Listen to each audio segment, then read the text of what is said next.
Countdown? No, just live. Cool. We're here. Made it. Going live! What he said. Yeah. Are you just back now? What the what now? Yeah. There you go. Is that easier for you? Yeah. It's Sunday and nobody's here yet. It's okay. You will be. Yeah. Diesel Whiskey Row with a little rabbit on it. Rabbit hole. Diesel Diesel Whiskey start Row. the night with PX whiskey. Yeah. We probably should have. We did not. Nah, just the cigars. Shit, that smells nice. So- Whiskey Row. Yeah, Whiskey Row. Rabbit Hole PX Sherry Cask Aged. I don't know what Rabbit Hole is. Excited to find out, though. Yep. Get this off. So we have our own cutters, so it's okay to do this. If you have someone else's cutter, it's not always a good idea. Oh, I want to get the band off without breaking. There we go.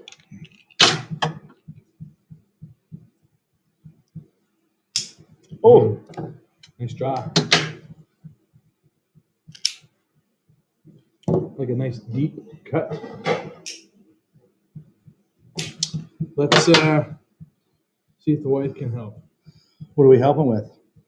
Oh, that's a possibility. Hola. Ardbeg in the glass tonight. Cheers. Unfortunately, no cigar. That's, it's a shame. But thanks for joining us, Kurt. We've got lots of different whiskeys tonight. Yeah, and my wife's going to help us. So we'll pour that first, I think. Okay. Yep. Cedar left.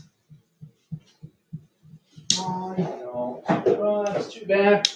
I enjoy a nice piece of cedar for toasting my stogies. Oh, I slipped right off there. Mine was a little bit more difficult. Just Jesus. a little. Oh, I felt that. You're fine. Just a little toast. Just a little toast, and then a little suckety suck. Dude, bro, buddy. What's up, Chief Guy Pal? Got a dram of the super rare, super expensive Johnny Walker Double Black. Double black, love it. Gotta love a good double black. Pin that shit. Yeah, we could do that. Super rare and super expensive. I like the double black. Oh my. I think we're gonna wait until we're at least an hour in until we do this contest. Oh, for sure. Yeah.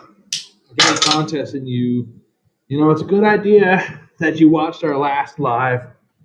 And if you did, you could see some questions coming up here. We got some cool stuff to give away tonight.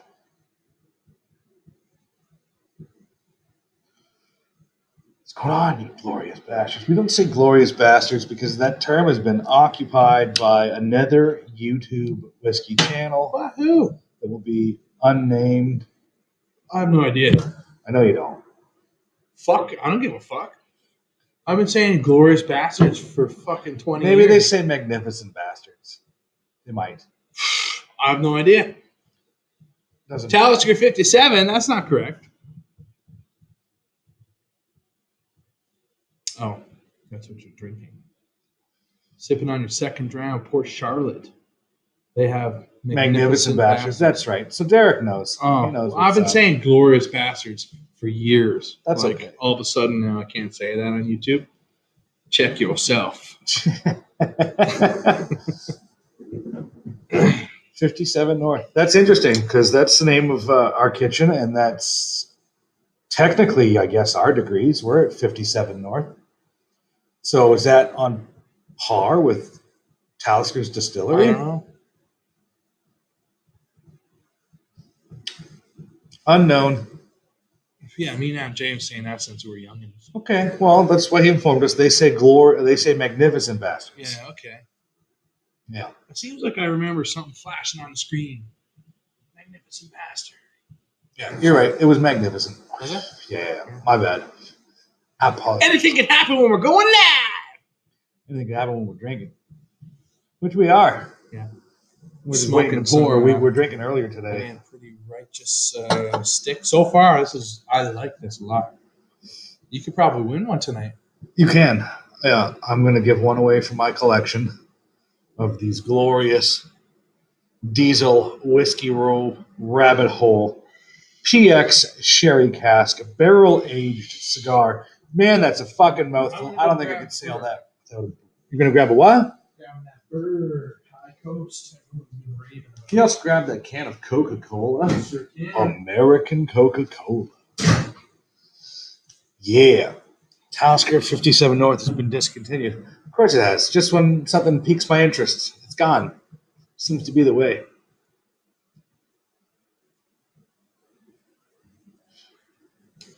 Anybody smoking tonight? Anybody joining us in that aspect?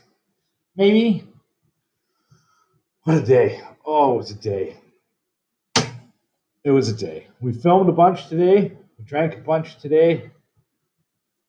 Playing this contest today.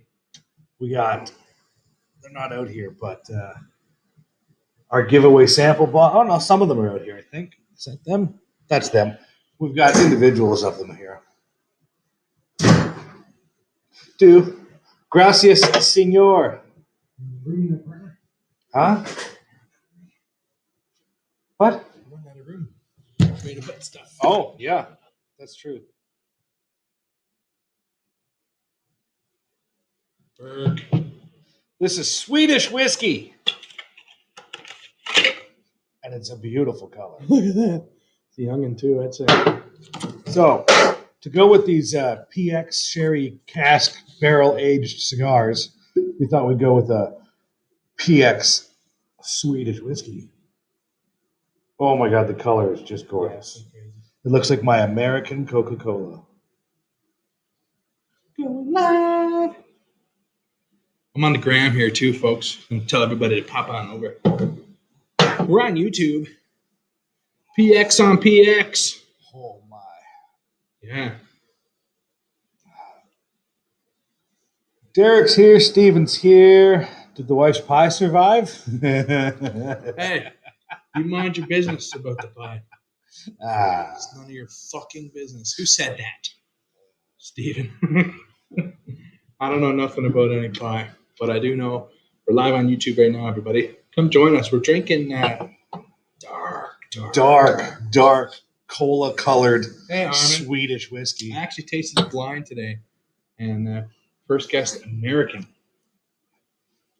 If you guys were here on Friday, my buddy Jason, Canadian Outdoor Survival, popped in talking about Dalmore. He picked up a bottle of the 12 here, sent me pictures of it, asked my thoughts. I think even then I said go with the 15. Anyway, we basically told him that the 15 is the way to go. You can skip everything else. And I guess he picked up a bottle and he says, so the Dalmore 15 should come with a sign that says all the rest of our shit is shit. Correct. Did you enjoy it? You enjoyed the 15. That's great. Did you find it to be Christmas in a glass? That's how I describe it to people. Fucking Christmas pudding, bread pudding, fucking fruitcake bread, spices. Yeah, fruitcakes, yeah. It's very soft whiskey, but it's very flavorful, unlike their others, I found. And I'm just talking to the gram real quick. I'm sending everybody over. Come over. We're going to talk about the Berg. We got some Laphroaig quarter cask that we're going to talk about as well. We're going to be smoking a cigar too. We got some beer glasses out chilling. Oh, yeah. We got some special beers tonight, too. We got some beers in the fridge. We're going to be drinking some good shit. Join us, y'all. There you go. So he's wrapped up on the gram now. I went live on Instagram the other day and got a total of 0 views and follows. Weird. Not follows, join-ins, rather. Yeah. So I was like, done. So, even the King Alexander. Now, I haven't had the King Alexander because I didn't want to spend the money on it. It's expensive. And it's, I don't know, it's not a snob thing. I don't like paying for fake coloring. It bothers me. I don't know why. Whereas I can get something like this from High Coast, Sweden, with like cola colors, PX finished.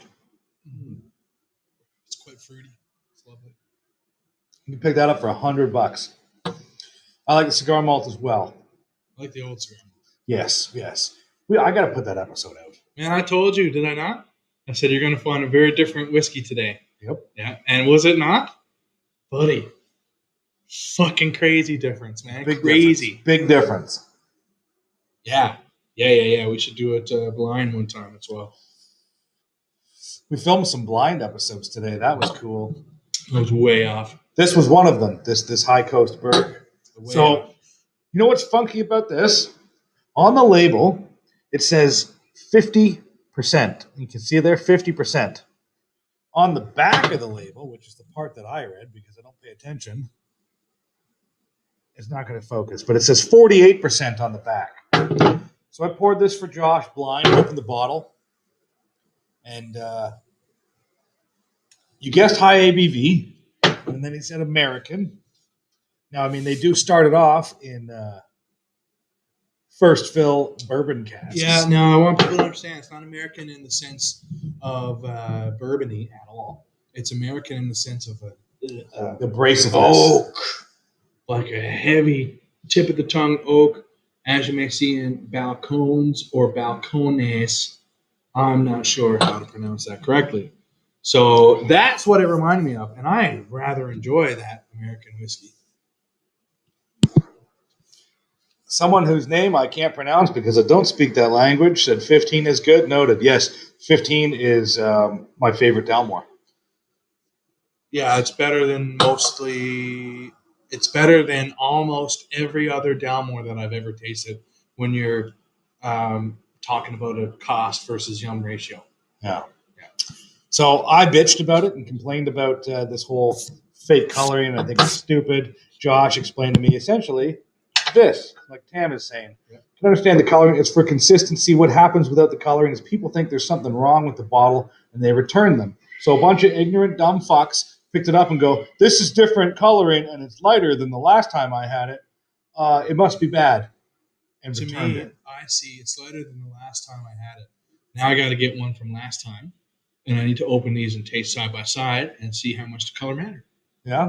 Yeah. That's exciting to me. I can't wait to taste batch variations. Well, yeah, people who are unaware will return it, barking that it's faulty or whatever. And I get it. I mean, if you're new to something and you don't know any better, then fine. But you'd think that if someone's going to buy a Scotch, they might do a little bit of research when you're dropping that kind of money on it. But who knows? Yeah, the first thing I would do when I was a newbie is go, why is color different? And I noticed that in GlenDronach's. Yeah. And it's first where I noticed there's differences. Well, there's a reason so for I that. fell into a hole, a deep, dark hole of GlenDronach. And started watching YouTube videos. Horst Looning from Whisky.com explained it. Our Lord and Savior, Ralphie, explains it. The master himself. Yeah, so when I was looking for info, I would go to Ralphie and Whisky.com. I loved Horst Looning because he's just a madman and he gets into it. And I learned that way. And then I started meeting people on social media who I would reach out to and say, I was comfortable asking, what is this? Because they're like, this guy's a newbie. He has no idea what he's talking about. Let's educate him. And that's what people did. So that's what I loved about Instagram originally. That's how you learn. You reach out. Don't go to the liquor store where someone makes minimum wage and be like, hey, this is a different color. And they go, oh, sorry about that. Rather than explain it to you because they don't know. It's few and far between. I mean, there's specialty liquor stores we go to often where the people are involved. They know what they're talking about. They're actual salespeople, essentially. Yeah. But your average liquor store employee isn't going to know shit about it. So yeah, that's that. John Dutton drinks that. What does John Dutton drink? Oh, that's Kevin Costner from Yellowstone. What does he drink in that show? I don't remember. King Alexander? Probably. Douche. Yellowstone. I don't have any idea what this is. Okay, so Yellowstone is a TV show that was put on. It just came to, I think, Amazon. It's got 3 seasons. And it is a really, really good show. I told you about it But I said, don't start watching it unless you don't plan on sleeping for 3 days. Yeah, so you need to get me in front of the TV so I can put it on my list. Okay, I will. Yeah, the problem is, the reason I loved it so much, one of my favorite all-time movies is Sicario. I love Sicario. The cinematography, directed by Denis Villeneuve, written by Taylor Sheridan. Love it. Now, Taylor Sheridan... Plus, Benicio del Toro. I wasn't going to go through the actors. I was just saying who wrote it. But yes, Benicio. It had Josh Brolin, Emily Blunt. Fantastic film. Right? Excellent. I loved every minute of it, and I was so excited when I heard there was a second one. Like, one of my best friends actually bought the soundtrack on vinyl for Sicario. We just played that while smoking cigars sometimes. Cool. It's intense. So anyway, it was written by Taylor Sheridan, who also wrote such films as Wind River with Jeremy Renner as a fish and game hunter, essentially, on a native reserve. Really good movie. And then he also wrote Hell or High Water with Jeff Bridges and Chris Pine and Ben Foster. A fantastic film. And I think it was his partner in that is also in Yellowstone. Anyway, the point is Taylor Sheridan wrote all these fantastic things. They don't always have happy endings. And he was Sheriff Hale in Sons of Anarchy. He was the younger cop. Oh. Yeah. Okay. Yeah. So that's Taylor Sheridan. He's been in a few movies as well. He was good in that. Yeah, he was good in that. So he wrote this show. It's basically about a huge horse ranch that's always trying to be taken over by conglomerates. By the man. Yeah, essentially. So basically, it's the ranch, but a movie. No, so a really shitty way to describe it is Sons of Anarchy, but on a horse ranch. Okay. But that's a bad way to describe it because it's really not. Yeah, but is it up there with like the action and stuff? It's got great action. It's got great story, great cinematography. They had this one scene where it looked like they were just following this dually truck through the winding roads, and then the truck veered, and then the shot continued. I'm like, that's a drone shot. I recognize that shit. And I love the cinematography. That was great. Cool. But excellent show. Season 4 just finished wrapping up. Season 5 is, I believe, confirmed, but we only know this because the ranch they film at has been leased out for another year. So that's cool. Anyway, there you go. There's the rundown of an amazing show that you should check out. However, just know, getting into it, starring Kevin Costner. Taylor Sheridan is in that show as well. He appears in a few episodes as a horse guy, sells horses, high-end race horses and shit. But if you get into it, just know you can't watch just one. It's one of those ones that leaves cliffhangers, and you're like, I don't give a fuck that it's 2 a.m. and I have to get up at 6. I'm watching another one. It's dangerous like that. Okay. There's some far-fetched bullshit like every other show. Yeah, but that's all part of the ambience. It's part of it, you know. Sons of Anarchy, tell me that wasn't far-fetched. Yeah. Right? Yep. But still, I just stopped watching it when I'm like, oh, we're buying guns for the CIA from the IRA. I'm like, this is fucking stupid. I gave up. I never finished it. I never finished the show. It was action and quick paced, and that's what I liked, man. And I loved that show. Yeah. I did not wear the merchandise and like the patches and stuff out.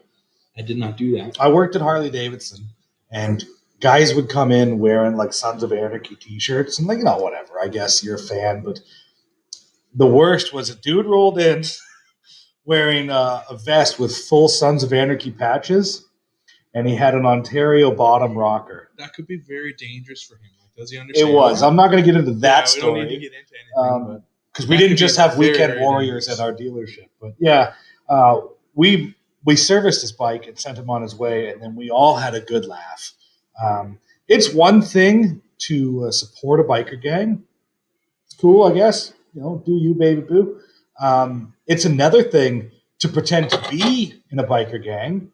That's pretty douchey, but it is a whole other ballgame to pretend you are part of a fictional biker gang and then claim to rule the territory that you live in. It didn't end well for him, and we never saw him back at the dealership, so I don't know what happened to him. But yeah, we always made fun of those guys. Might as well wear a fucking lone wolf patch. Those were always funny, too. Those always made me laugh. Anyway, there you go. Now, you may ask yourself, What does this huge tangent have to do with whiskey? And it goes back to Yellowstone. It does go back to Yellowstone, where apparently Kevin Costner's character drank Dalmore King Alexander. Yeah, it's a rich and fancy person's whiskey.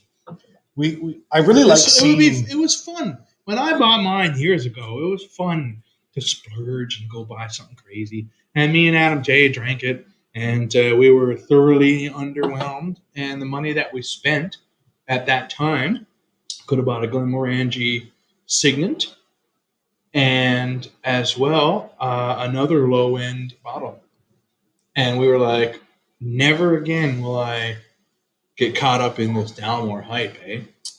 And I've tasted a couple of vintages that were nice, but the 15 sticks out. 15 is just good. Yeah. It's just good. It's the winner for me, for sure.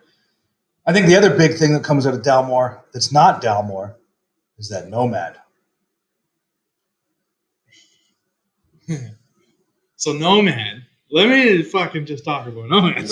Well, we're talking about biker gangs and chapters and whatnot. Yeah, let's go with Nomads. Nomad is a whiskey that's blended by Richard Dalmore. Richard Patterson from Dalmore. And, he does pig's nose or sheep dip as well, which we thoroughly enjoy here.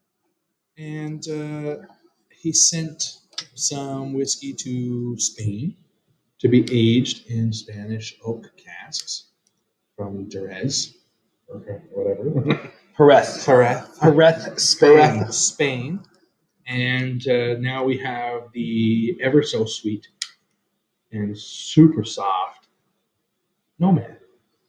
So good. Not $60 a bottle. Yeah, I do not recommend that you start your night of tasting there. I recommend you start off someone's whiskey journey there because it's so friggin' delicious and sweet and lovely. And usually I'm not into sweet things, and that's why I'll have 1 dram or 2 drams or something, maybe have a cocktail or 2. But if I'm drinking single malts all night, I probably won't start with that because it'll kind of taint your palate a little bit. It's so sweet. Yeah, I agree. It was one that we picked up on a trip, and you pointed out to me and said I would probably like it, and it's a great intro whiskey. And man, do I ever love it, and it is an intro whiskey. I give it to people that are like, I like the idea of whiskey. I get a lot of messages now. People think I'm an expert, which I'm absolutely not. I'm just a drinker, and I drink copious amounts practice now. Makes professionals, man. Well, and I'd call you a professional whiskey drinker. Yeah, you just don't get paid enough for it. I wish. Not yet, anyway. Someone asked me the other day, how much did they pay you to crown that?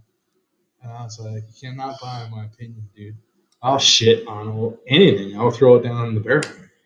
But if I like it, I fucking love it. And if I hate it, you're going to hear it. Yeah, it's facts. But I like a lot. And here's the thing, right? It's not a hell of a lot that really turns me off. I enjoy mostly all Scotch. Few and far between. Even stuff that's bad, we like because it's so bad. Yes. It's just so different. So bad that it's great. So bad that you need to share. So we're almost 25 minutes into this. I guess we can explain to you what's going on. For one, this is definitely a 2 cigar night. Oh, yeah, we're definitely going to have to get a second. Yeah. For sure. We're drinking Berg from High Coast. This is Pedro Jimenez, the PX, sherry cask finish, essentially. Not sherry, but finish. PX sherry. PX sherry, that's right.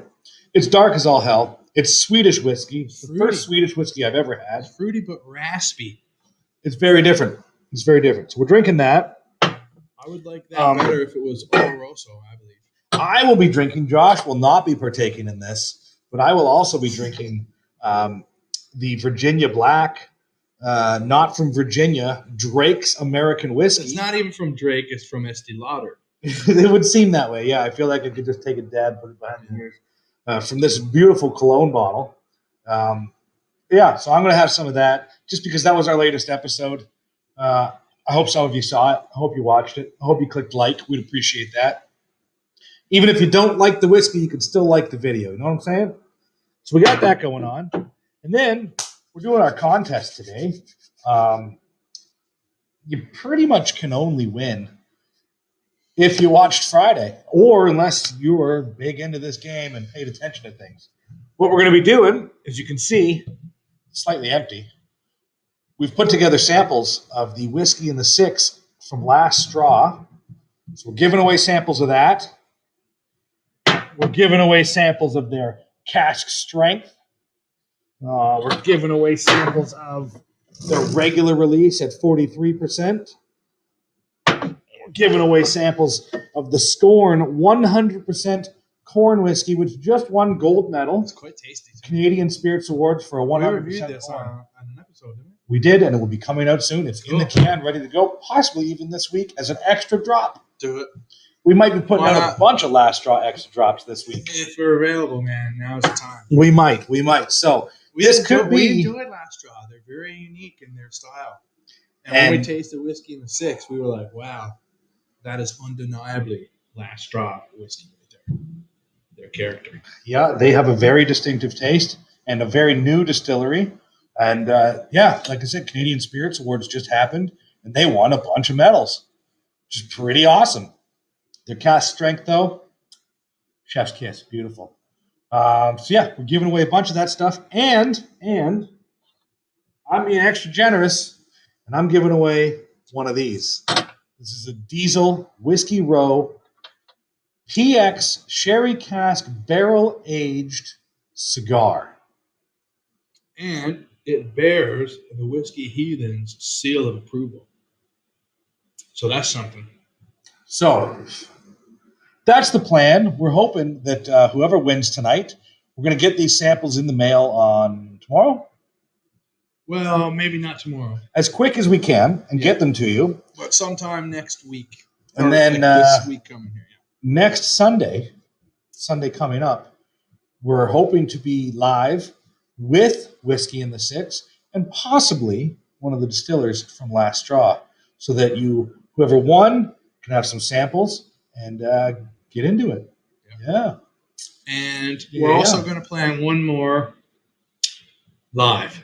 So when we go live next Sunday, it's just going to be us drinking some Last Straw stuff, talking to Rob. And then when people get their samples, we'll do another live and we can all taste them together on the live. And then we'll have whoever won join us here and we'll talk about it. So yeah, and no, Dan, I'm not giving away a used cigar. I bought multiples of these. I will be giving you a brand new fresh one that I have not kissed with my lips, unless that's what you want extra. No, Dan.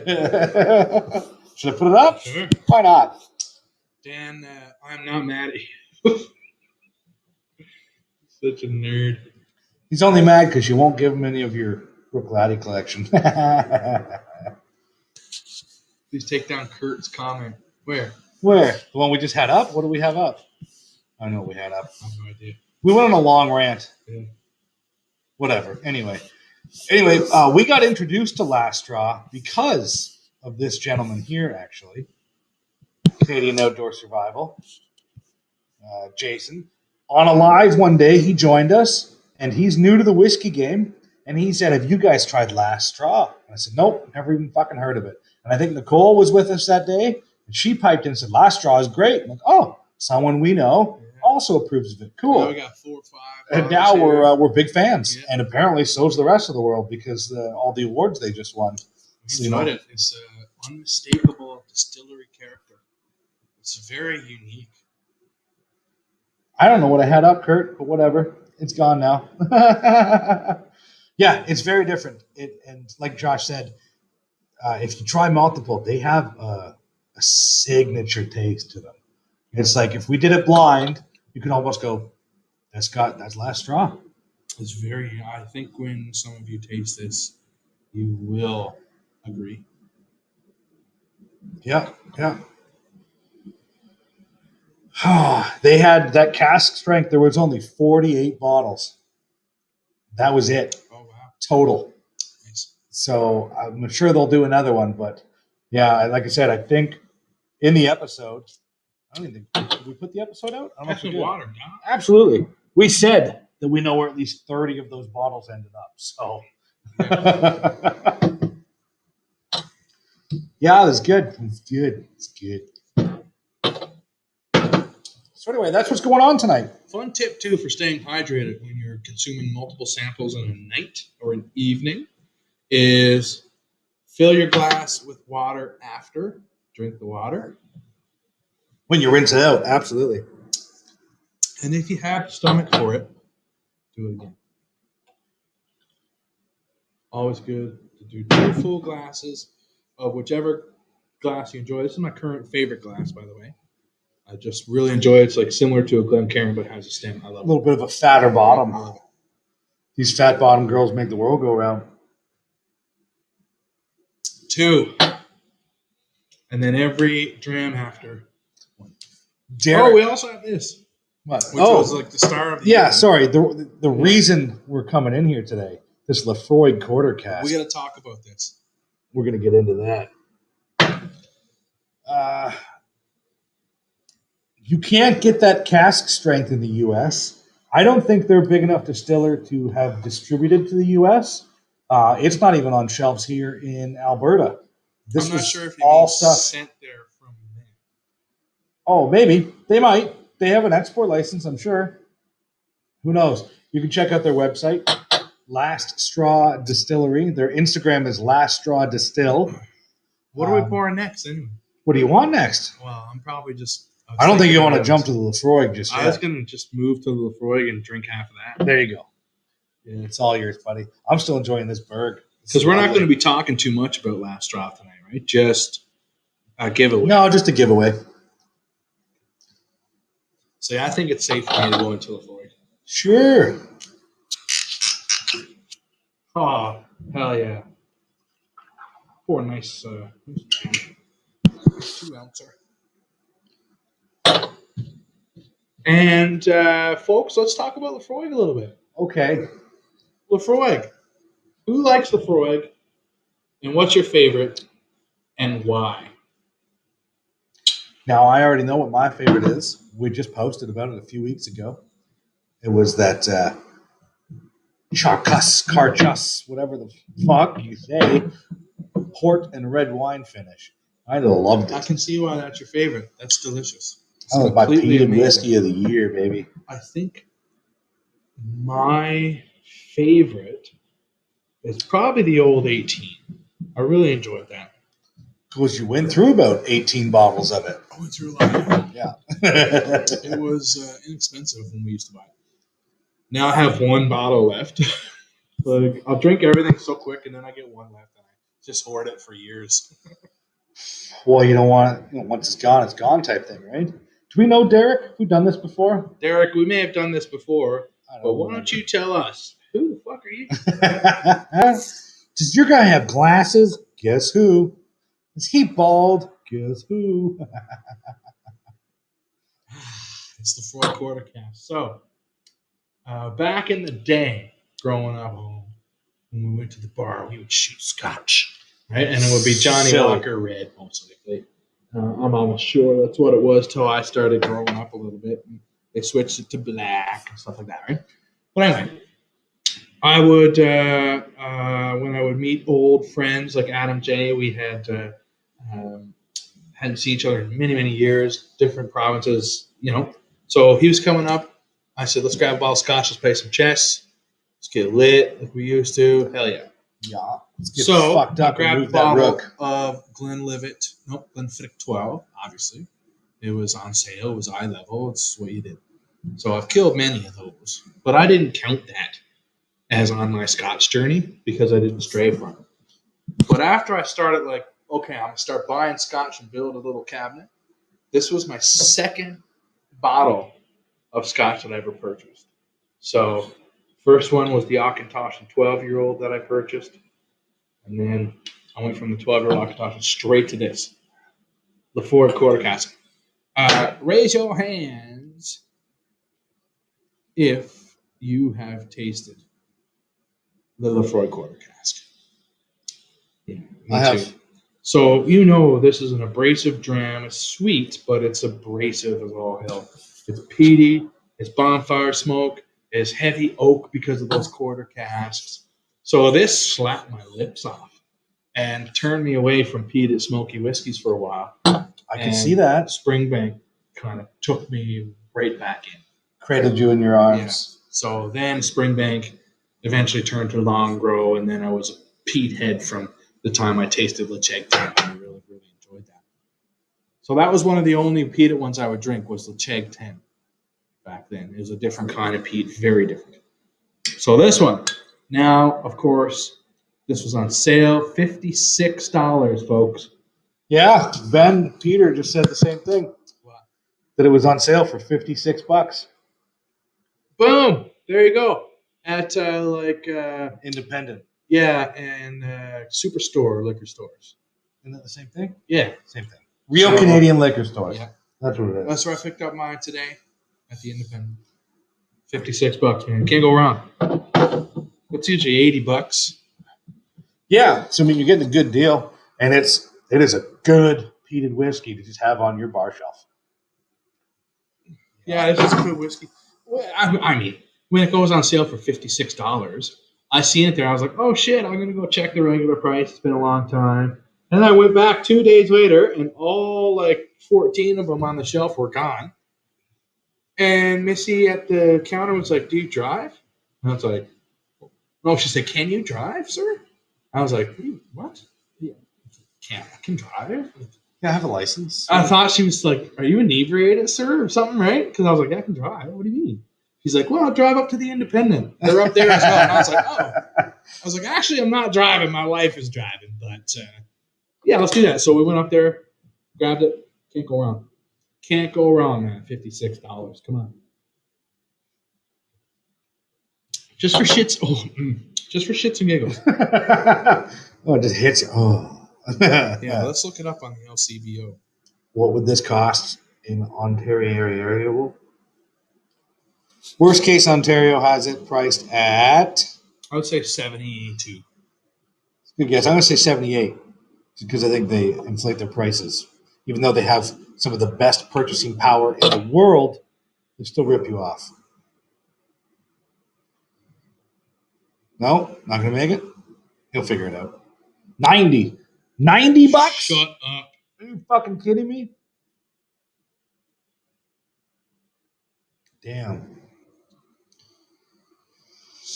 Kurt Johnson, you are in Saskatchewan. I remember. Yes. Fuck, the 10 was on sale for 75. The 10-year cask strength? None of my internet's working for some reason. I'll check. I mean, we can go with 5 Point Dram said. I believe him. Quarter cask. Yeah, my Google's not working. LCBO. Bam. $89.95. Wow, we just got for 56. And folks know by now that I use Kensington Wine Market as a base for all my prices. For Alberta prices? Yeah, because they're kind of in the middle. Because they won't rip you off. No, and they have crazy sales. Crazy. Crazy sales. Like 30% off all whiskey sales. Or like listed whiskey. And I'll be like, Ben's saying that Canada basically never gets the Laphroaig. quarter cask is on sale right now for $66 at Kensington. And that's 25% off. It's regular $88. So that's still more than what it is in Ontario, though. No, 88. Never mind, Yeah. $89.95. So still $2 So Kensington more there. has it for 65, and we just picked it up for 56. So Derek apparently sent you a picture on Instagram of some things.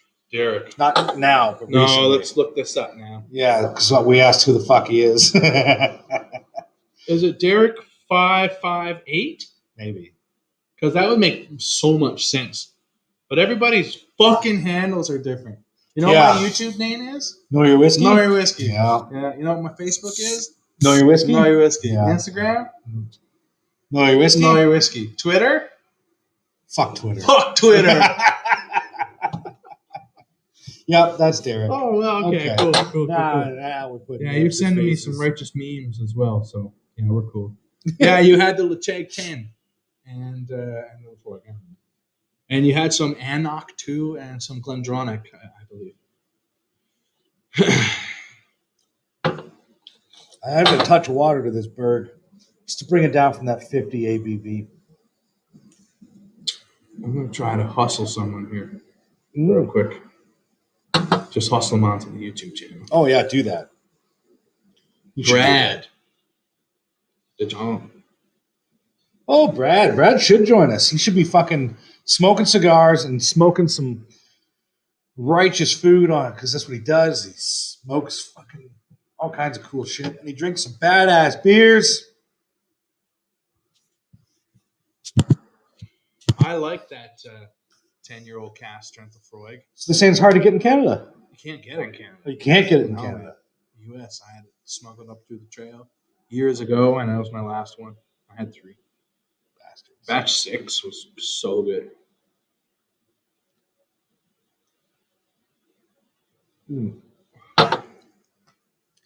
I got to say, for my first ever Swedish whiskey, I'm happy with it. You're about to burn your band, bud. Yeah, I just noticed. Mine's sliding right off with ease, so that's nice. Oh, that's a nice cigar and a nice label.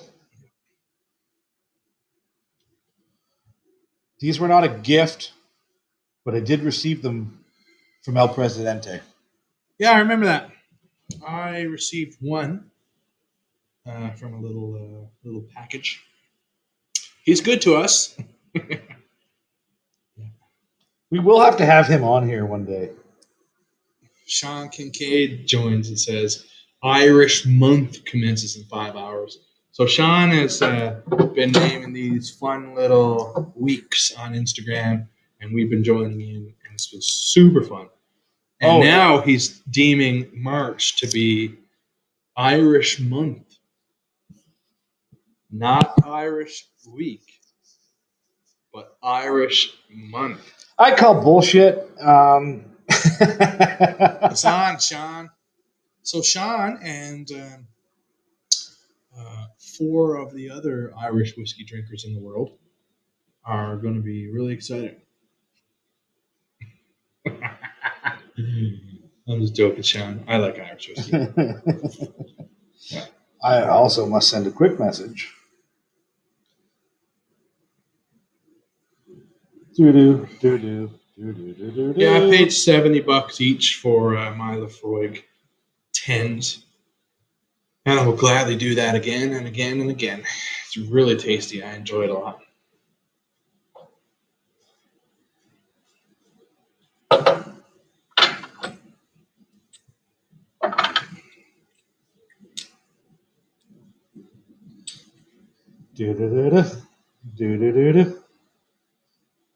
Is that the samples? Yeah, we should do... I said we do it around the hour mark, I think. Yeah? Yeah. Okay. Almost 15 minutes. We're going to do a giveaway.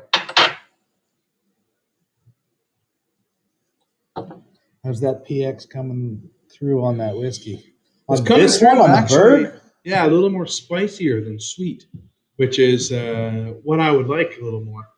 I enjoyed it. I thought it was American. You did. That was Balcony. Did it blind.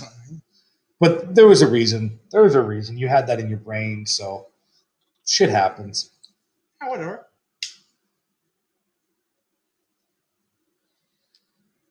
So, Sean, I just reached out to someone. I'm going to talk about him in Ireland. I don't know if he might not respond, but that's okay. We'll talk about him anyway. I had a guy I spoke with today, Sean, in Ireland. He was looking to trade a bottle of Canadian whiskey because he just got into Canadian whiskey. He had Crown. Crown is big in Ireland, I guess. Not sure why. Too, but he's been enjoying Bareface, and he was looking to pick up a bottle of the Alberta Premium Cask Strength. And he was wondering how that could be shipped to him. And he said he would gladly trade me a bottle of that for a bottle of Irish whiskey that I can't get in Canada. So we were kind of discussing how it's damn near impossible, and he'd probably just have to wait. He says he comes to Canada for business, but COVID has kind of fucked that. That's the key. So So, Sean, what we want to know is what's a righteous Irish whiskey that we can't get in Canada? Yeah, what is that's just he told me there's a bunch of different Irish distilleries popping up, new shit that is putting out some bangers. But again, just like this last straw, it's small, it's kind of localized to its own province. What's something that's in Ireland that we should really get our hands on that we will not see in Canada? So then, if it's worth it, I'm gonna make this trade happen. I'm gonna make this happen. I'm gonna will it into existence. Put it out in the universe. Yep. Get it done. Josh Ward would like to know what's everyone drinking tonight. Yeah. Well, folks. Josh, I'm drinking a Berg, a Swedish whiskey from High Coast, PX finish. Lovely.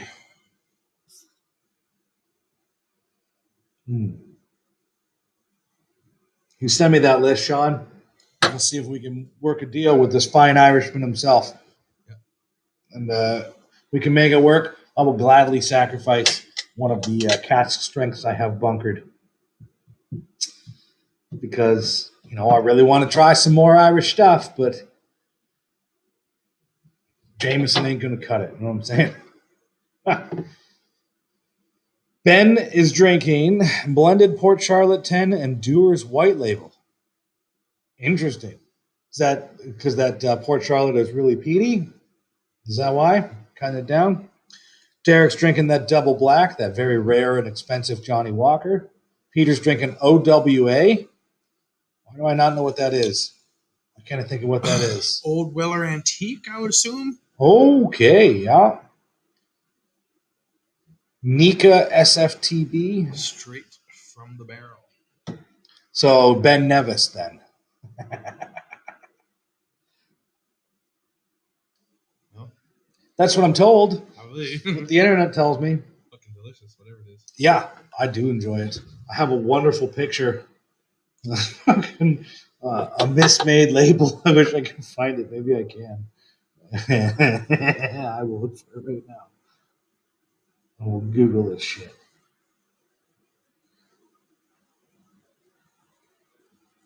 Anybody smoking tonight?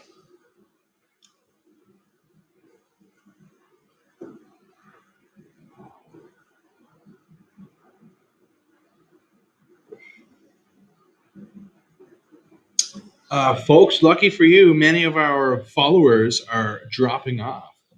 And that means your chances of winning Much higher. the sample kit is much higher. Adam J. killed a bottle of Highland Park 12, the old style with the yellowish label. Is that correct? Sean says, can you taste the PX on those sticks? Yes, you can. Tam, is this what you're drinking? That's not going to work. Yeah. Straight from the hood. Sean, I especially tasted the sherry after I purged. I should purge. It's at that point. I've removed the labels.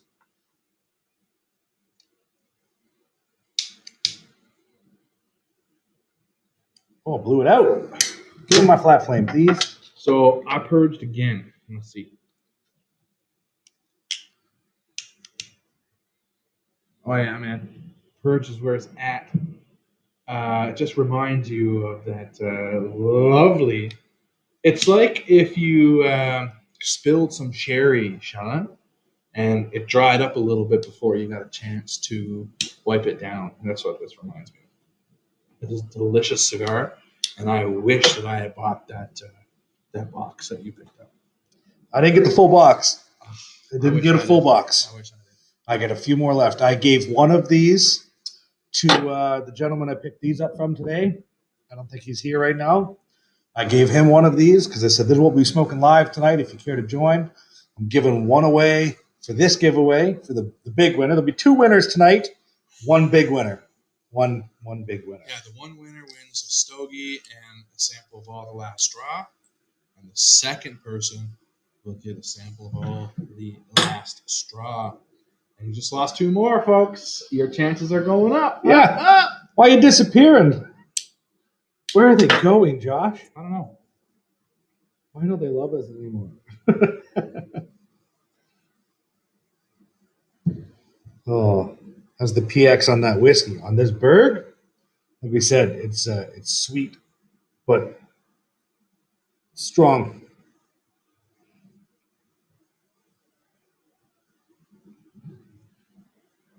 Oh, answer to your question earlier, Adam. Yes, I did get that package. It arrived yesterday. We tried it today. It's different. Oh, Yeah. yeah. I didn't know what you were talking about. I know you didn't. Well, Adam speaks in riddles. So he said, did Mr. Test package arrive? So I don't know what the fuck you're talking about. He meant did Mr. Ty's package arrived?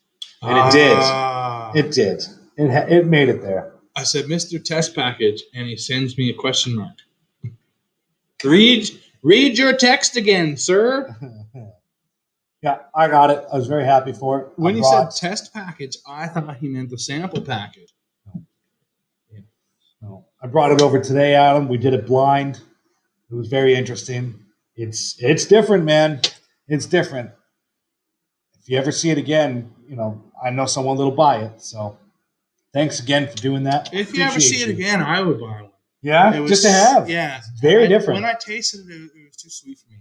Oh, it's sweet. But knowing this cool story behind it now, I would like to have one. Plus, it's a beautiful bottle. Lovely little bottle, man. Glass. Yeah. Yeah, it is nice glass. Little weird shape to it. It's quite interesting. It's a 10-year-old Canadian whiskey. I mean, it's different. It's definitely different. Well, the Master Chef is here now. Master Chef Nick. Run tell that. That's Martin Lawrence special from the early 2000s. Yeah. By the way, folks, 8 minutes, and we're going to do one of the giveaways. 8 minutes. 8 minutes.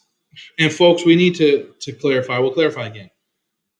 Whoever gets it correct in the order that it shows in our chat. We had this problem last time. So if 10 people gets it, it's irrelevant which order it shows to you. We have to give it to the first that shows here. And I'll be ready to take a picture to prove to you that it popped up here first. Because we already had someone argue with us the last time. We're not going to have that bullshit drama. I don't give a fuck about proving anything. I'm telling you the way it is. Whichever one pops up here, that's the one we're going for, man. It is going to be a question from last Friday's live. So I hope you were paying attention. So Steve asked earlier, how does it compare to the Laphroaig Triple Wood? Steve, tell me, how does which compare? Oh, he had the question up there. It was, where was it? It's a while back, I think. We mentioned it. I'll find it. Yeah, but he asked the question and had all of them in there.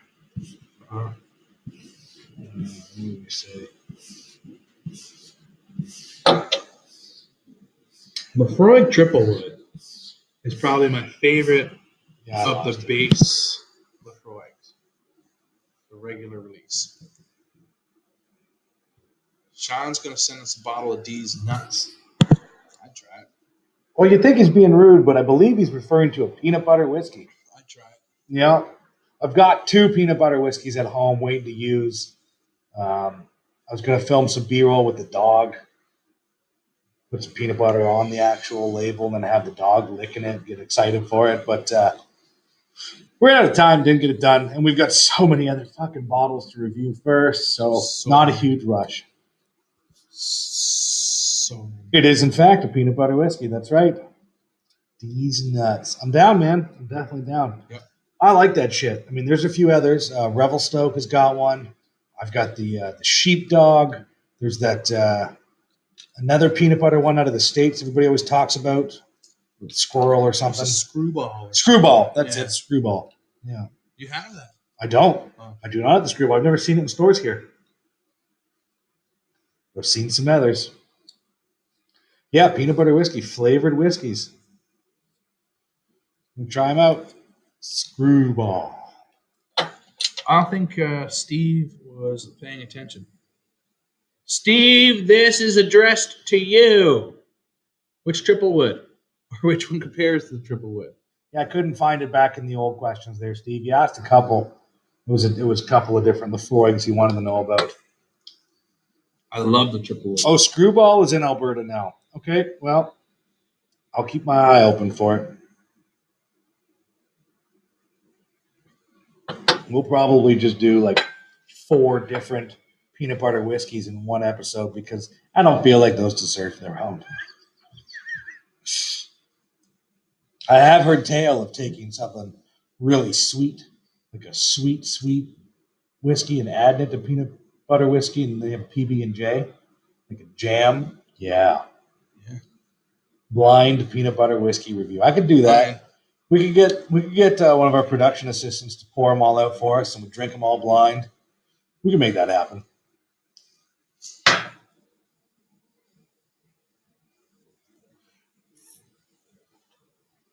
Steve, what the fuck? Are you going to tell us or what? Yeah.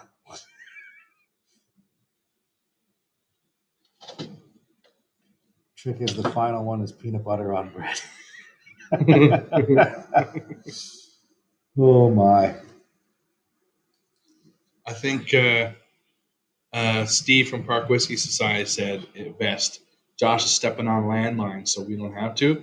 And now I've dragged Ty into this as well. So Ty drinks nasty shit with me. I don't mind, man. That's how you learn. This way I can compare it to things. That's what I mean. A really bad whiskey is sometimes just as fun as a really good whiskey. Oh, you know what? We had a blast with the swear jar. That's the one we said we're going to get samples. What is that? AC neat? I'm not wasting a sample bottle on it. Yeah, Sean's going to be mad too. Sean, these are standard issue Suncor Lab bottles. So they do have a small piece on the seal and not a cone. But hey. Get pissy about it, why don't you? I've been using those for a while. I have many stored in those as well. I have 6 sample bottles left. 6. Out of the thousands you've had? Yeah. Out of literally the thousands. Without bad whiskey, we wouldn't know what the good whiskey is. That's very true. That's true. Sean, like I said the other day about Sean, Mr. Dark Cloud, you wouldn't appreciate the sunshine without the rain, man. That's why you don't marry your high school sweetheart, because you don't know what other pussy's like. Nick says, I didn't even hear what you said. I didn't even hear it. So that's why you shouldn't marry your high school sweetheart, because then you don't know what other pussy's like.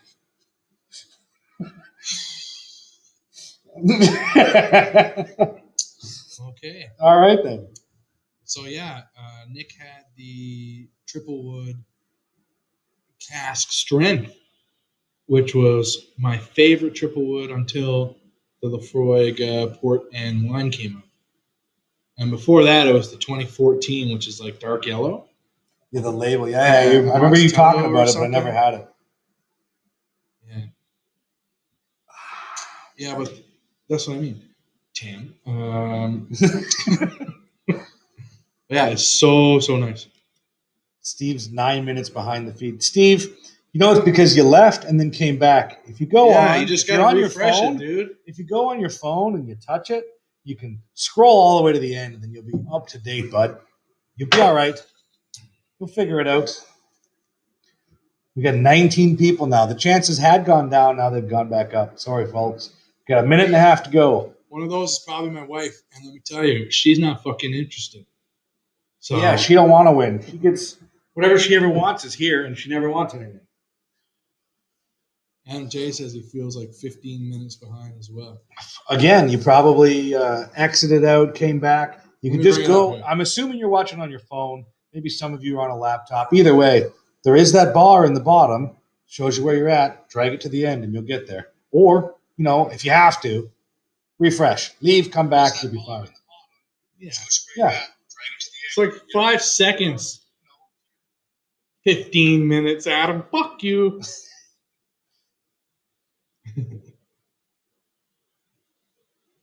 Oh my! This is such a. It's a great cigar. I want more from this series. It's just so great. Oh yeah, I had to do that. Yeah, I know you did. You guys are never actually that behind. Your internet's not that shitty. Yeah, maybe I should hold off on the Laphroaig. What do you want to drink? Laphroaig. No, you want some of this Virginia Black. Fuck it. Since we have the episode out, I'm going to drink one full glass in between this time. Because it was peated whiskey in there, maybe I'll have another. Get that water in you.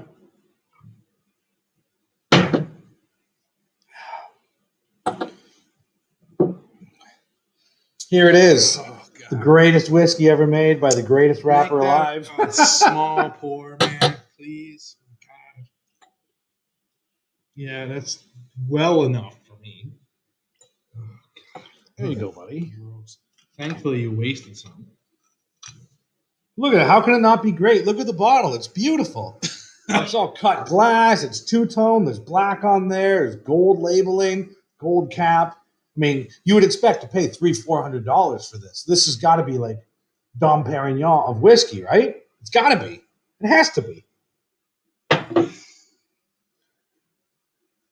You guys ever drink any rye? Derek, no. Do we ever drink any rye? What's rye? What's rye? We're giving away rye. Yeah, we talked about 3 ryes tonight. Oh, my goodness. Wow, that's nasty. That is so sweet. Oh, my God.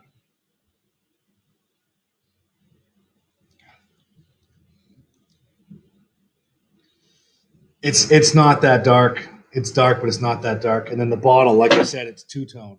It's a fake black. Yeah. You see the actual whiskey compared to the black bottom. Not from Virginia. Don't get confused. Some marketing genius thought that'd be great. It wasn't.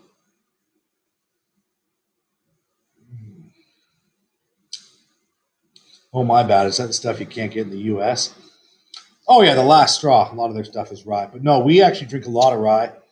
Derek, if you're new to the channel, I encourage you to, hit that like button on this video, hit that subscribe button, which I'm sure you have already, and go back and check out the catalog of all the amazing videos we've put hours of our lives into. And you can see some of the fantastic rides we've had in the past. Well, it's 1:02. I think it's giveaway time. Okay, folks. Here is the trivia question. Wait 1 minute.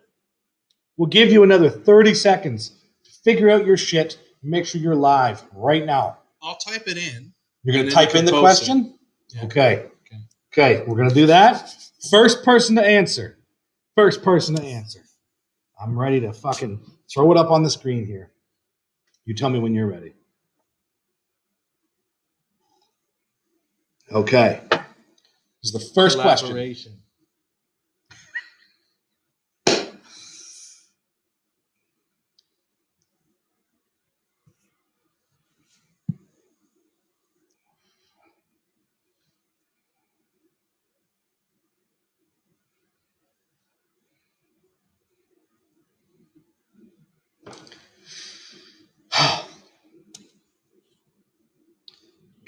Okay.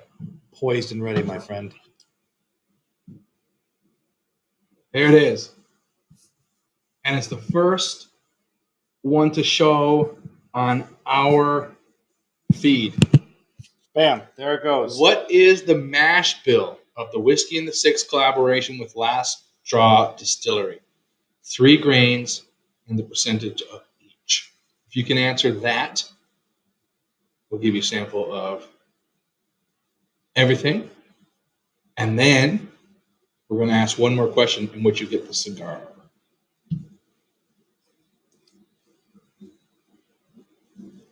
I'm going to check something here. We'll leave it up. There's no rush. For a few minutes? Yeah, there's no rush. Yeah, there's no time limit. We're just going to leave it up until someone gets it. One of our producers is telling us the sound's a little quiet today.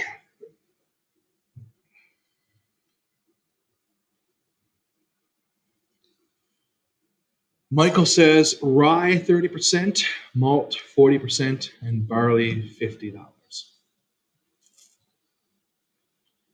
69% corn, 20% barley, and 11% wheat. A lot of interesting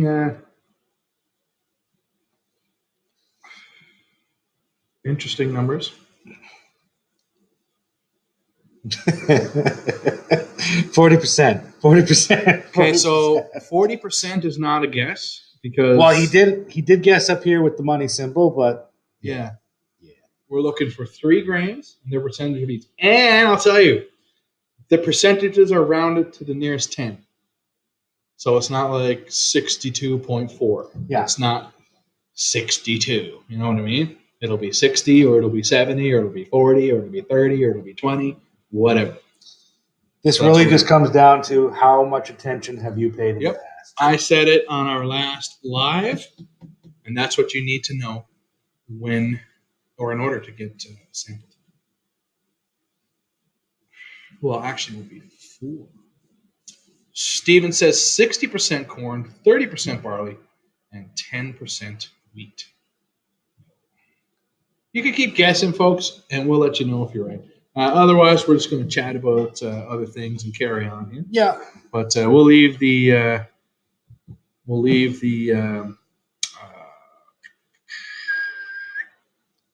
question. Derek says 80 rye, 10 corn, 10 malted barley. Nope.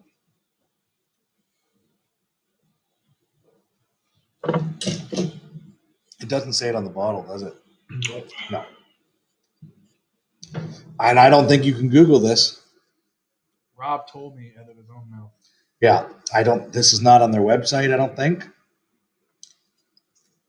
So you really had to be paying attention. Jeez, I think I forgot. No, you didn't. No, you didn't. Yeah, there we go. Yeah, I remember. I remember, so it's okay. And also, Rob wanted it to be something different. But this is what it actually is. So we need to know what it actually is.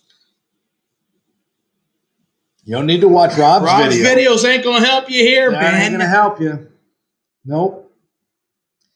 You would have had to have been paying attention on Friday. You should have seen that bell go and go, why are the Whiskey Heathens live on a Friday?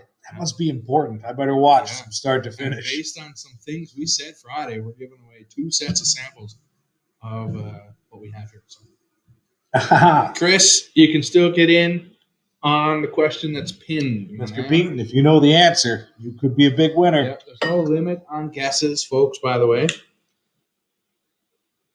Just to reiterate, just so you guys know what you're winning.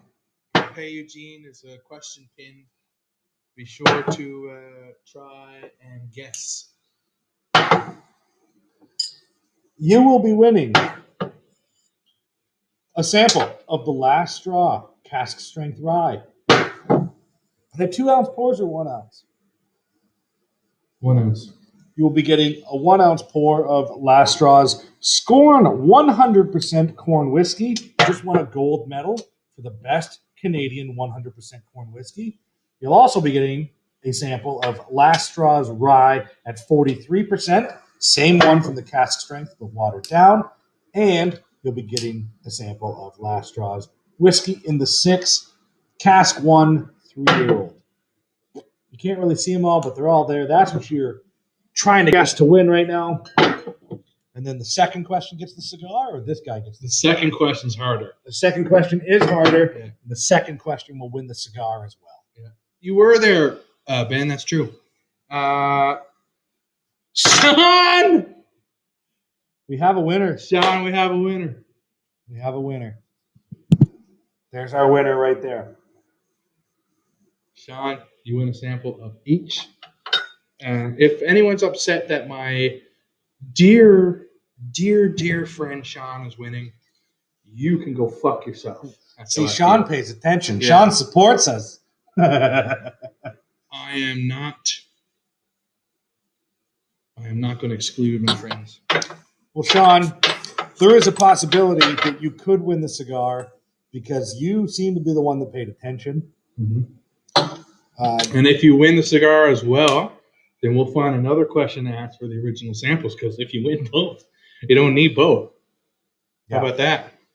How would you feel about that, Sean? Or would you prefer to win both? Because that's also fine. If you do win, we're not excluding you. Mm-hmm. Sean was faster at jumping on the laptop to see Friday's live. Sean did what Man, it takes. you would have to scroll through 3.5 hours because. But I gave a hint on my Instagram. Oh, did you? Yeah, I said if you go to the spot where we're talking about that whiskey, you will hear. Oh. Yeah. So I'm going to write in now the second question. Okay, hold up. I'm going to rinse my glass of this not from Virginia. People are still American guessing. Swill. We're done now. We're going to guess, or we're going to do another trivia question. Yeah, there's another question coming up. This is your chance. If you get this one right, and this is a simple question too. You get this right, you win the cigar and a sample of everything.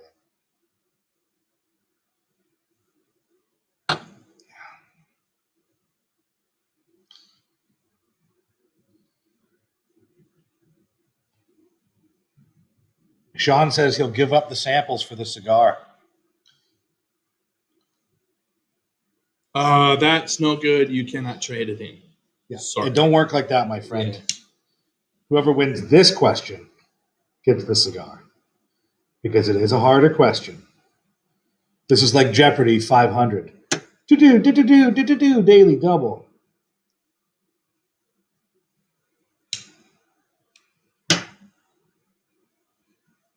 There is no cash value. This contest is for residents of North America, excluding Quebec. That's not true. I'm just saying that because almost every Canadian contest excludes Quebec for some reason, and I never Googled to find out why because I didn't care.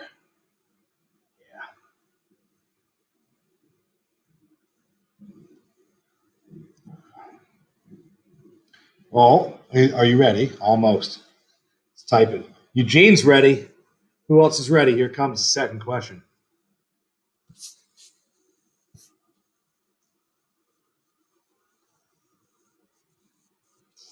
Daily double, the reason why I watch you two. Are you saying that we're double the size we should be? Because there's two of us. If you watched our trailer, you'll see that the camera adds several pounds. There you go, guys. There's the question. What is the original mash bill that the Whiskey in the Six bottle was supposed to be, but was eventually changed to be 70% corn, 20% rye, and 10% barley? Josh mentioned it once in last week's live. No, it wasn't last week. It was Friday. But still, what was it supposed to be? I think I'm ready for some Laphroaig, my friend. Oh, I'm ready for another Laphroaig. Let's do it. Oh. Try this here. We're trying to adjust the sound. A producer once again told us that your sound was off a little bit when you lean back. Okay. So quieter. So I've adjusted it. Maybe it'll make a difference now. Move in a little touch. That might do it too. And I could up my volume. Oh, God. Now it's in the red. Holy shit, look at the answers come in. 60, 30, 10 means nothing because we need to know what those grains are and their percentage. I'm not always hating on Quebec. It's more a love-hate thing. And this one gets samples and a cigar. A cigar that will have these labels on it. No, I spent many a time in Quebec. I went to school in Ottawa and spent a lot of time at Casino de l'Acclamie in Hull. Spent a lot of time in Montreal. I do love Quebec. I just love to hate on it because it seems to hate my province. Nobody's correct yet. Keep guessing, folks. Mm-mm-mm. Do, do, do, do, do, do, do, do, do, do.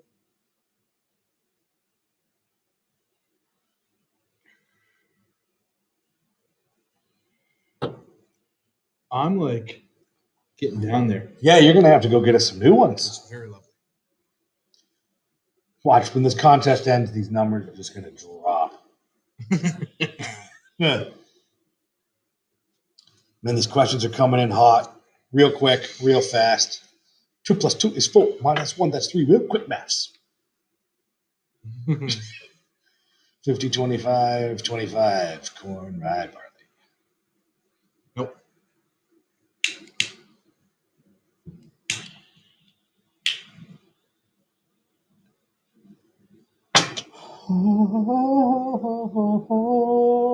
72 corn, 18 rye, 10 barley.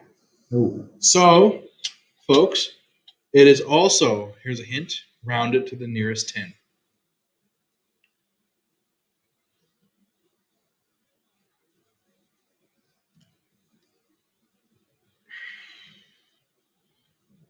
Yeah, so while y'all are racking your brain, maybe I should go grab another stick for us. What do you think? Nah, we wait till the contest is over. Yeah? Yeah, just to We be should fair, sit we're here- going to be here present to witness it happen. We should sit here in silence and stare at the camera. No, Ben, I meant that Quebec hates Alberta, which is the province I consider my home now. I got here as quick as I could. Love this place. 80 corn, 10 barley, 10 rye.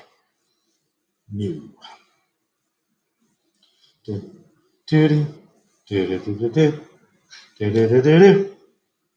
Careful humming tunes might get copyright claim. Yeah. I don't know if you guys were around, but I briefly played about 15 seconds of an R. Kelly song, and we got a copyright infringement claim against us. So that's cool.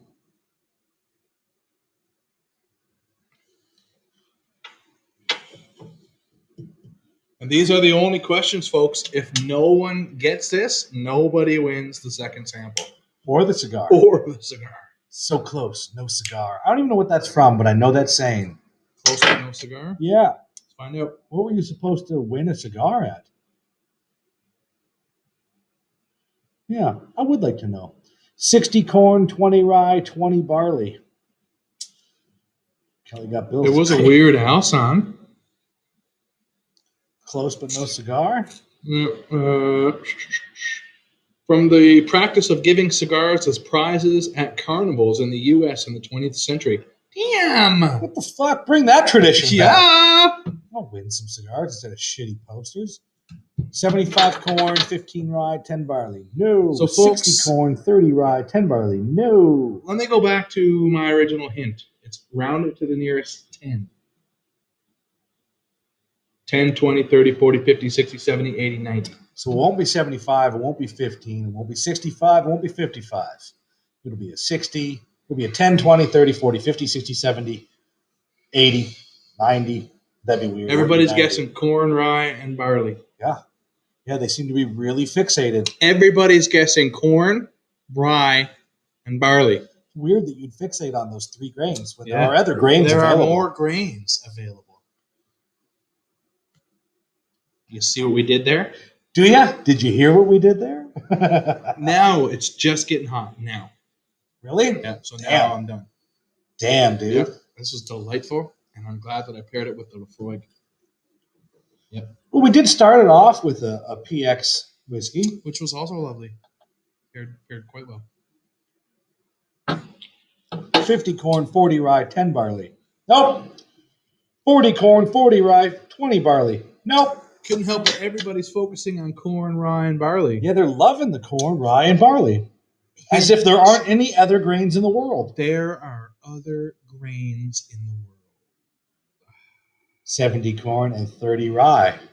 No. No, it is not. 60 wheat, 30 corn, 10 barley. No. Is wheat a grain? You know it. Oh. 50 corn, 30 barley, 20 wheat. Nope. Ah, this is so fun. This is so fun. This is entertaining for us. Yeah. Do you remember? I remember, yeah, I remember. Do you?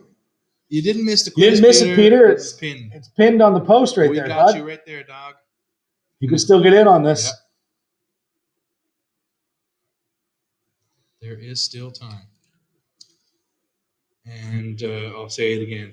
Remember, Peter, we have no idea. You have to name the grains as well. Yeah. I'll say it again. What is the original mash bill that the whiskey in the sixth bottle was supposed to be, but was eventually changed to be 70% corn, 20% rye, and 10% barley? I mentioned it once last week. So. He did. I think you even emphasized it. You might have winked at the screen. Yeah, and I even said I would really enjoy seeing it the other way. You might have said, "Hey kids, put this down. It'll be on the quiz. It's important to remember."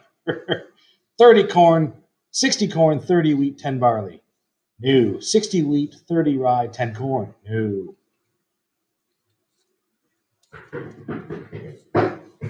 Oh yeah. This is fun. Scrambles. Yeah, so Pete,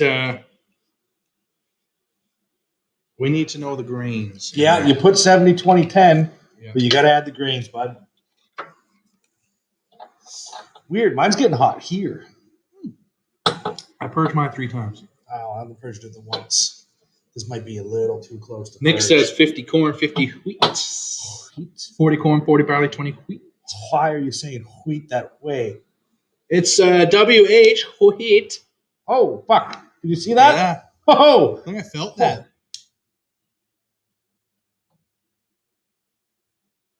Pete, if you don't have any idea, use other people's guesses. And just 100% corn. Just throw some Ben, that is incorrect. at me. But this is 100% corn. And there is a sample of it. There is a sample of it. 70 corn, 20 wheat, 10 barley. 70 corn, 30 wheat.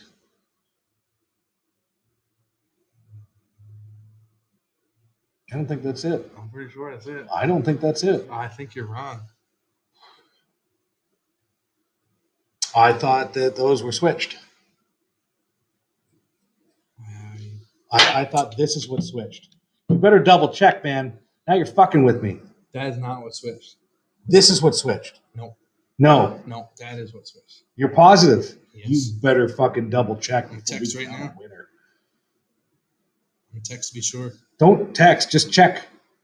Well, on the video and try to find check. Check the message you got. There was no message. It was on the phone. I wrote it down. Where's your paper? In the house. Go get it. Somewhere. And get a cigar. Could be in the garbage. Oh my God. Unbelievable. I thought that's what switched. I'm pretty sure it did. Okay.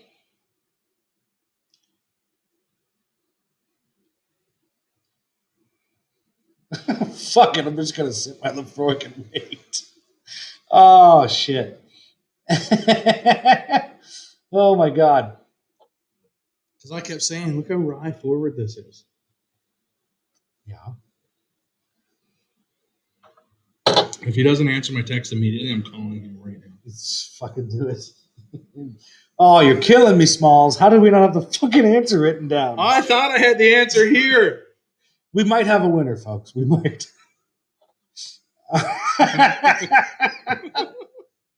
Remember we were talking about how we're not professional? This is what we meant. Oh, for fuck's sakes. Steven, you can't guess someone else's guess and also win. You also didn't spell wheat right. Not that really matters. I said, I'm going to call you in 2 minutes if you don't answer. He's putting the kids to bed now, dude. Give a fuck. We're in the middle of a trivia game here. Yeah, you know. What time is it there anyway? Oh, fuck's sake. I got to go get a cigar and I'm going to see if I have it. Find that fucking paper. I'm telling you I'm right. Killing me, Smalls. You might be, but I don't know. Oh, my God. Can you tell we've been drinking? Have you guys been drinking? Nah, don't watch this show sober. Only if you want answers to trivia questions. Fuck's sakes. This is amazing. This is amazing. Laphroaig, we are currently drinking the Laphroaig quarter cask. It went on sale here for $56. What a steal. How do you not pick it up? You know what I mean? Oh my goodness.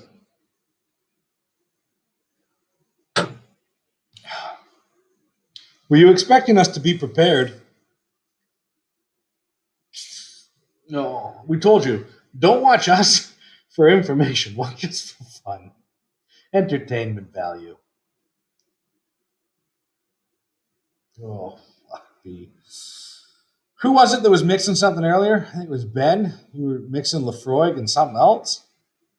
I've done that. Done that with Ardbeg. Take a nice peated Ardbeg and add something sweet to it. 3 times a year. Me too. Grabbing my quarter cast so I can enjoy it with you. Please do, Eugene. We'd love that. Sorry, Kurt. You should always be taking notes. This is like online lecture series. Welcome to our TED Talk. Sometimes there's prizes. What's really fucked up is sometimes we just get really drunk and then give away whatever we're drinking. Yeah. White label. That's right. You were mixing it with Doers. Interesting.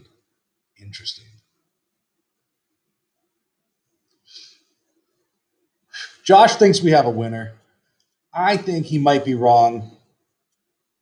We're double checking now because we didn't do it beforehand. Port Charlotte, that's what it was. So that Port Charlotte 10 is pretty peated, isn't it?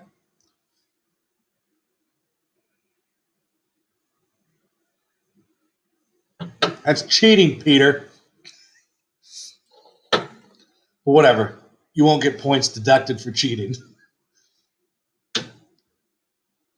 Oh my. I heard the door. Someone's coming. Who was right? Me. Yeah? So we have a winner? We do. Okay. Scroll back up to it. They call me a whiskey savant, and this is why. Was changed to that. Okay. Here are the jot notes. Was 70% corn, 20% wheat, 10% barley originally, and then wheat was changed to rye. Bourbon style mash came out of the barrel 72%. Peter's our winner. Peter, this is why I didn't think I had to fucking have a copy of it. Congratulations, Peter. Do you smoke cigars? This could be a real fucking waste if you don't. Because if not, you can give it to Sean. Yeah, you can offer it up to Sean Kincaid. I'm sure he'd answer it. Chris is saying he answered it before Pete.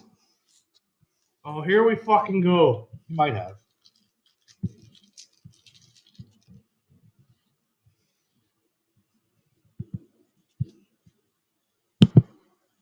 He did. He did, Pete. He did. Fuck you, Pete. Never mind, Pete. You don't win. Sorry. You don't win. The Music Man wins.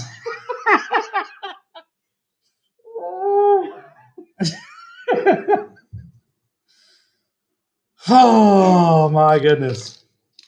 We just like to build you up and tear you down. Yeah. You can complain to your local ombudsman if you don't like our contest. Yeah, that's true. I don't think he'll do anything about it. Your wife's Cuban. Okay. Yeah, well. And you win nothing. Yeah. I mean, you win a Cuban wife. I mean, scroll up. I'll show everybody. We're going to show them all? Yeah. You're going to take a video of it while we scroll down? I'm just going to take a picture and show them. There it is right there. Yeah, so at 8:22. You want to move Move what? Move it down so it doesn't show there, yeah. 8:22. Chris came in with the answer. Remember, we said it doesn't matter what the timestamp is. It's what the order is. That's right. So we have... And you can see Peter's answer in that photo. Yeah, Chris up at the top.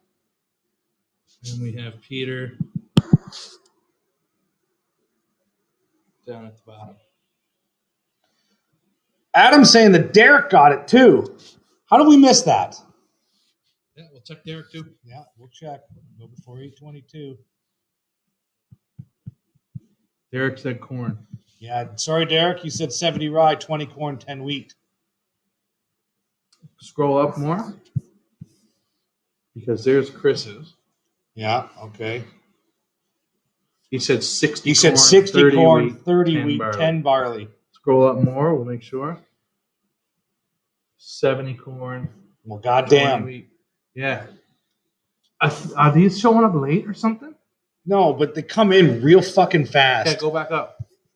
Further than that? Oh, yeah. That's even before yeah, that's at 8:19. Yeah. Good eye, you folks in the comments.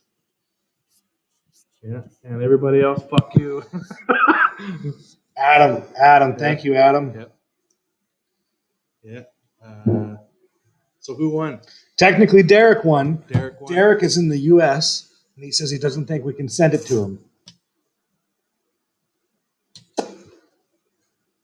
Derek, you might be right. I think it's going to be a problem, Derek. I don't think it's going to be an issue. Should all be sent participation trophies. That's more expensive than the fucking booze, boys. Come on. Yeah. It's pretty crazy, man. Oh, my. Yeah, sorry for fucking everything up there and missing everybody's. So we were like, we thought one guy won, and then it's like, nope, someone said it before. Oh, wait, someone said it even before. Oh, well, that's the way these go. So, you know what? Because... No, I'll take that. There we go. Here's what I'm going to do. All right? I told you, we get drunk and things get silly. So here's what's going to happen. That PX Sherry Cask Rabbit Hole aged cigar from Diesel, Whiskey Row, fucking mouthful of a title for a cigar, goes to Derek. Derek did get it first. However, I'm feeling very generous today, boys. So who are our other winners? It was Pete and Chris. I will pick a cigar from my personal humidor. And the next time something gets sent out to you, I will include that cigar. You guys, some samples got to go to Chris actually next week. Do you? Yeah. There you go, Chris. So there, you're taken care of. Please message me with one of your favorite cigars. Actually, send me a list of your top 3 cigars, and I will try to match something very similar to it. And I will throw it in with Josh's sample pack going to you. We might have to change the box a little bit. I'll put it in a Ziploc bag with a Boveda. We'll make it work. So there you go. For Chris, you're good to go. Pete, where does Pete live? Oh, Pete doesn't smoke cigars anymore. Well, there was also these samples that are going out. So why don't we send Pete? I don't know. What else? Because if we start sending people whiskey and other people cigars, people are going to be like, what the fuck, right? Yeah, no, I know. No, I'm going to send the cigar. Pete, out of all these last straws that we've put up here, okay, the Scorn gold medal winner, 100% corn. I have 2 ready to go of the cask strength rye and an extra whiskey in the 6. Do you? Yeah. Like poured and ready. Okay. Well then, Pete, that's what we're going to send you, buddy. We're going to send you those samples. Your consolation prize for our fuck up. Cool. Some samples of these last straw whiskey. There it is. There. I think that's fair. You know, Derek's the big winner here, but you guys win too, just not as much. And Sean wins too. Sean's getting some fucking samples as well. So, well, we got there's 4 people that won stuff today due to our fuck up. I think that's what happened last time too. So you're welcome. These contests end up costing us more. Yeah, we'll just keep fucking up and giving away more shit. Yeah. Yeah, thanks to Adam Alcock. Thanks, Adam J. Adam, that sniper eye, see? Send him the Indian whiskey. Yeah, you get a sample. AC neat. I would never. That's not even worth sending in the mail, bud. It's not worth. I'm telling you the God's truth that it's not worth the sample bottle, man. My sample bottle at 70 cents is more precious to me. I'd rather send you the bottle. I don't want to give away the whole bottle. Yeah, I still want to give that to people that are like... anyone that much. No.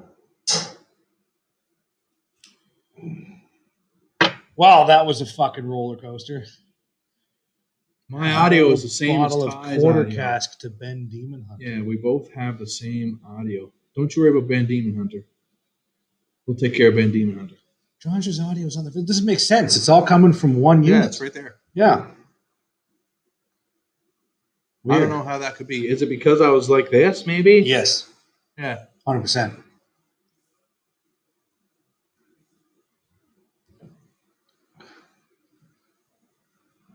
Yeah, it's probably because I was like this. That's what's happening. Yeah. Oh my. Well, there you go. It's another contest in the books that we haven't gotten right. Amazing. Ben's only in Red Deer too. Oh, that's easy. Yeah, it's pretty easy to get samples at any time.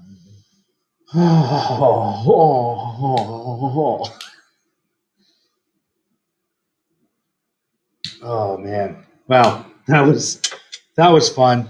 That was chaotic. That hurts. Clusterfuck as Laughing. usual. But this is it. Yeah. Wish my last name was Alcock. Here we go, Adam J. Someone's just discovering the Alcock name for the first time. It's always fun. I have many. I grew up with this guy. I have many. Nick samples for everyone. You get a sample, and you get a sample. Everybody gets humpback whales. You know, your best bet is to just make the trip to Fort McMurray. Oh, folks. Yeah. Folks. This goes for anybody. It's not even a contest. If you can make it here. If you can make it to Fort McMurray and you show up on my door, I will pour you anything. Whiskey heaven. Any bottle. Disneyland of whiskey. Sealed, bunker, dark bunker. Anything. Anything. I swear to you. Same goes for me. I only have 2 bottles that you can't have. 2 bottles I'm not opening. All mine burned once before. So now I'll keep it for a special occasion. But if that special occasion is someone stopping by that's never stopping by again, to me it doesn't get much more special. Nope. You know what I mean? So I'll crack anything now. And don't get me wrong. You know, I'm not shitting on people because they want to keep a special bottle. Not at all. But to me now, whatever we got, man, let's pour that. Pick a cigar out of the humidor, man. Yeah. We are really, really, really, really looking forward to these COVID restrictions lifting. Mm-hmm. These pretty much really kicked in right when we launched this fucking channel. And we had so many high hopes of doing a bunch of live events and having a bunch of awesome guests on in person. And it just kind of, got fucked over. So when the restrictions are lifted between the Whiskey Heathens tastings, when we meet up at festivals, oh my God, we bring incredible stuff when we go to festivals too. We're not just going there to enjoy the festival. We do our own thing as well. So when that shit happens. Best thing about festivals is everybody does that. Everybody brings their own bottles, and then we all start trying ridiculous shit. It gets insane. Yeah. What did Steve bring? Like a 1950s something. Oh, McKellen. Is that what it was? Yeah. So Pride of Strathspey or something. And we killed that at the podcast the other day. Did you? It's a good bottle. Fuck, it is good, man. Best McKellen you'll ever taste. There was the one that was young, but tasted old as fuck. It's like that gross 12 years old tasted like it's 30. Did that gross not taste like it was 30? Yes, it did. See, I like to call that the dusty cork syndrome. Bottle. It gets conditioned to the bottle, man. It sits in the cupboard forever. It starts getting weird. And that's where I fucking love it. That's what I like, man. I like that more than the big, deep V. I tried it, just cutting the cap off a little bit. And it was great. It was great. But it didn't give me that full hit that I was hoping for. So I went back to the big, deep V. This is getting pretty fucking hot. I'm going to have to put it out. Better than the Ruby. Because of what it stands for, Adam. Yes. Because of how rare and mighty it was. But at the end of the day, you can still get a Ruby. So, fuck, that Ruby's good, though. People want to know what my 2 sacred bottles are. They're nothing special. They're just special to me. Sentimental value. Yeah. One is one that most people have never heard of, never seen. It's not special. It's just special to me because I can say it now and you won't know what the fuck I'm talking about. But it was my father's bottle.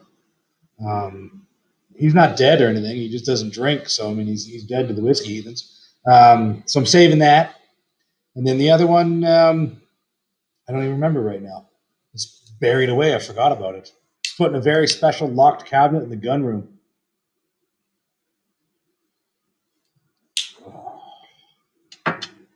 Yeah. COVID blows for sure. Anyway, basically what we're getting at is when this shit's lifted, contests are going to be a lot more fun. The local scene here, since we've started doing this, has gained more interest. I've met some pretty great people just online that are in this scene that I hadn't met before. Met some at a cigar event we went to here in town, which, I mean, those aren't fucking happening right now either. So when shit picks up. It's basically just me and Ty drinking and smoking together all day. Yeah, which we don't mind. I love this fat fuck. But, you know, it's nice to smoke with other people sometimes too. Get around a fire. So JP. I gave him one of these today. Yeah. You're going to have to smoke that because I can't wait to hear how much you love it. Yeah, man. This is all I got left of it. It's gone. It's so good.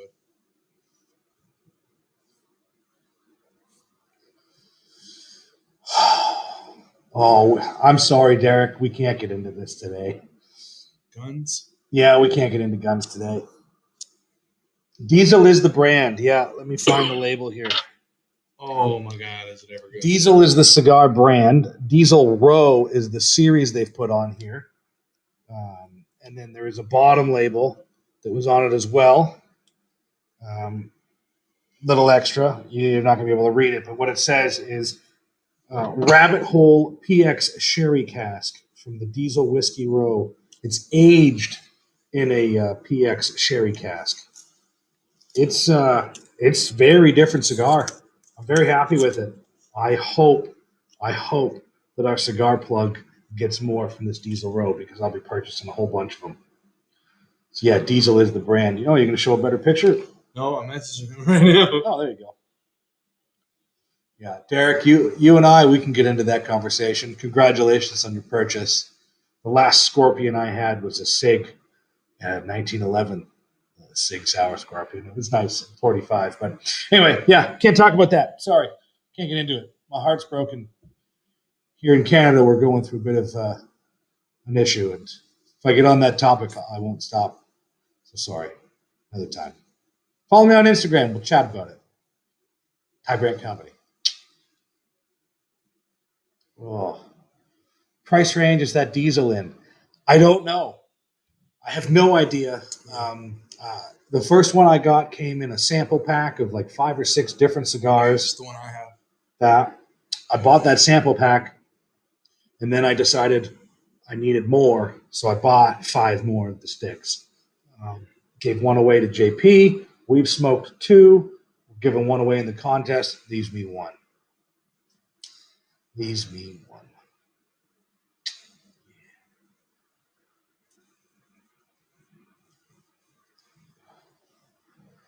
Started with Arabic 10, then Laphroaig 10, finished with Talisker 57. Amazing. Josh, put that on your Instagram. Would love to line up some of those cigars. Oh, the Man of War. Which Man of War? There's a few. Is it the Ruination or the Valkyrie? What did I give you? Both amazing. Yeah, as you saw earlier, I like to give out cigars. And my friend Jason there, I gave him a Man of War. I don't remember, but Beautiful. I'm sure I did. Probably the Ruination. Ruination's been one of my favorites. I got another one of those Ruinations, but it's different. It's the name is escaping me. The double torpedo, both ends rolled. Can't think of what the fuck you call that roll now, but it is a fat fucking gauge cigar. I loved it. I'm looking forward to it. Oh, fuck, so good. Yeah, but those Man of War Ruinations are great. The Valkyrie with the white label also really Very good. Oh, I gave him a Valkyrie with the white label. That was nice of me. Yep. Yeah. Okay, more? Wow. Valkyrie? Giving out any more? Am I giving out any more today? Any day. Oh, fuck. Ooh, let me know. Like I said, if you're here, I'll give you a fucking stick. I'm here. Well, you just got one of these. Oh, so good. Well, there you go. Uh-huh. There you go. Isn't it good? It's good. Folks, seriously, though. I wanted to end it like 4 puffs ago. It's just so good.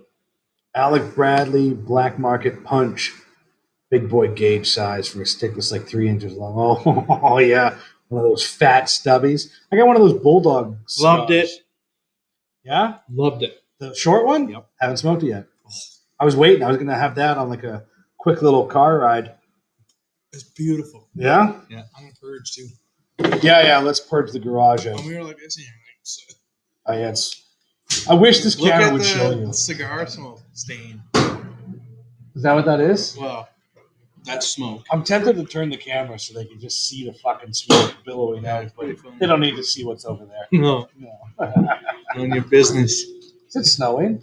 Of course it's snowing. It's fucking snowing. Of course it is. It was minus 37 again 2 days ago. Like it was plus 6 and then minus 37.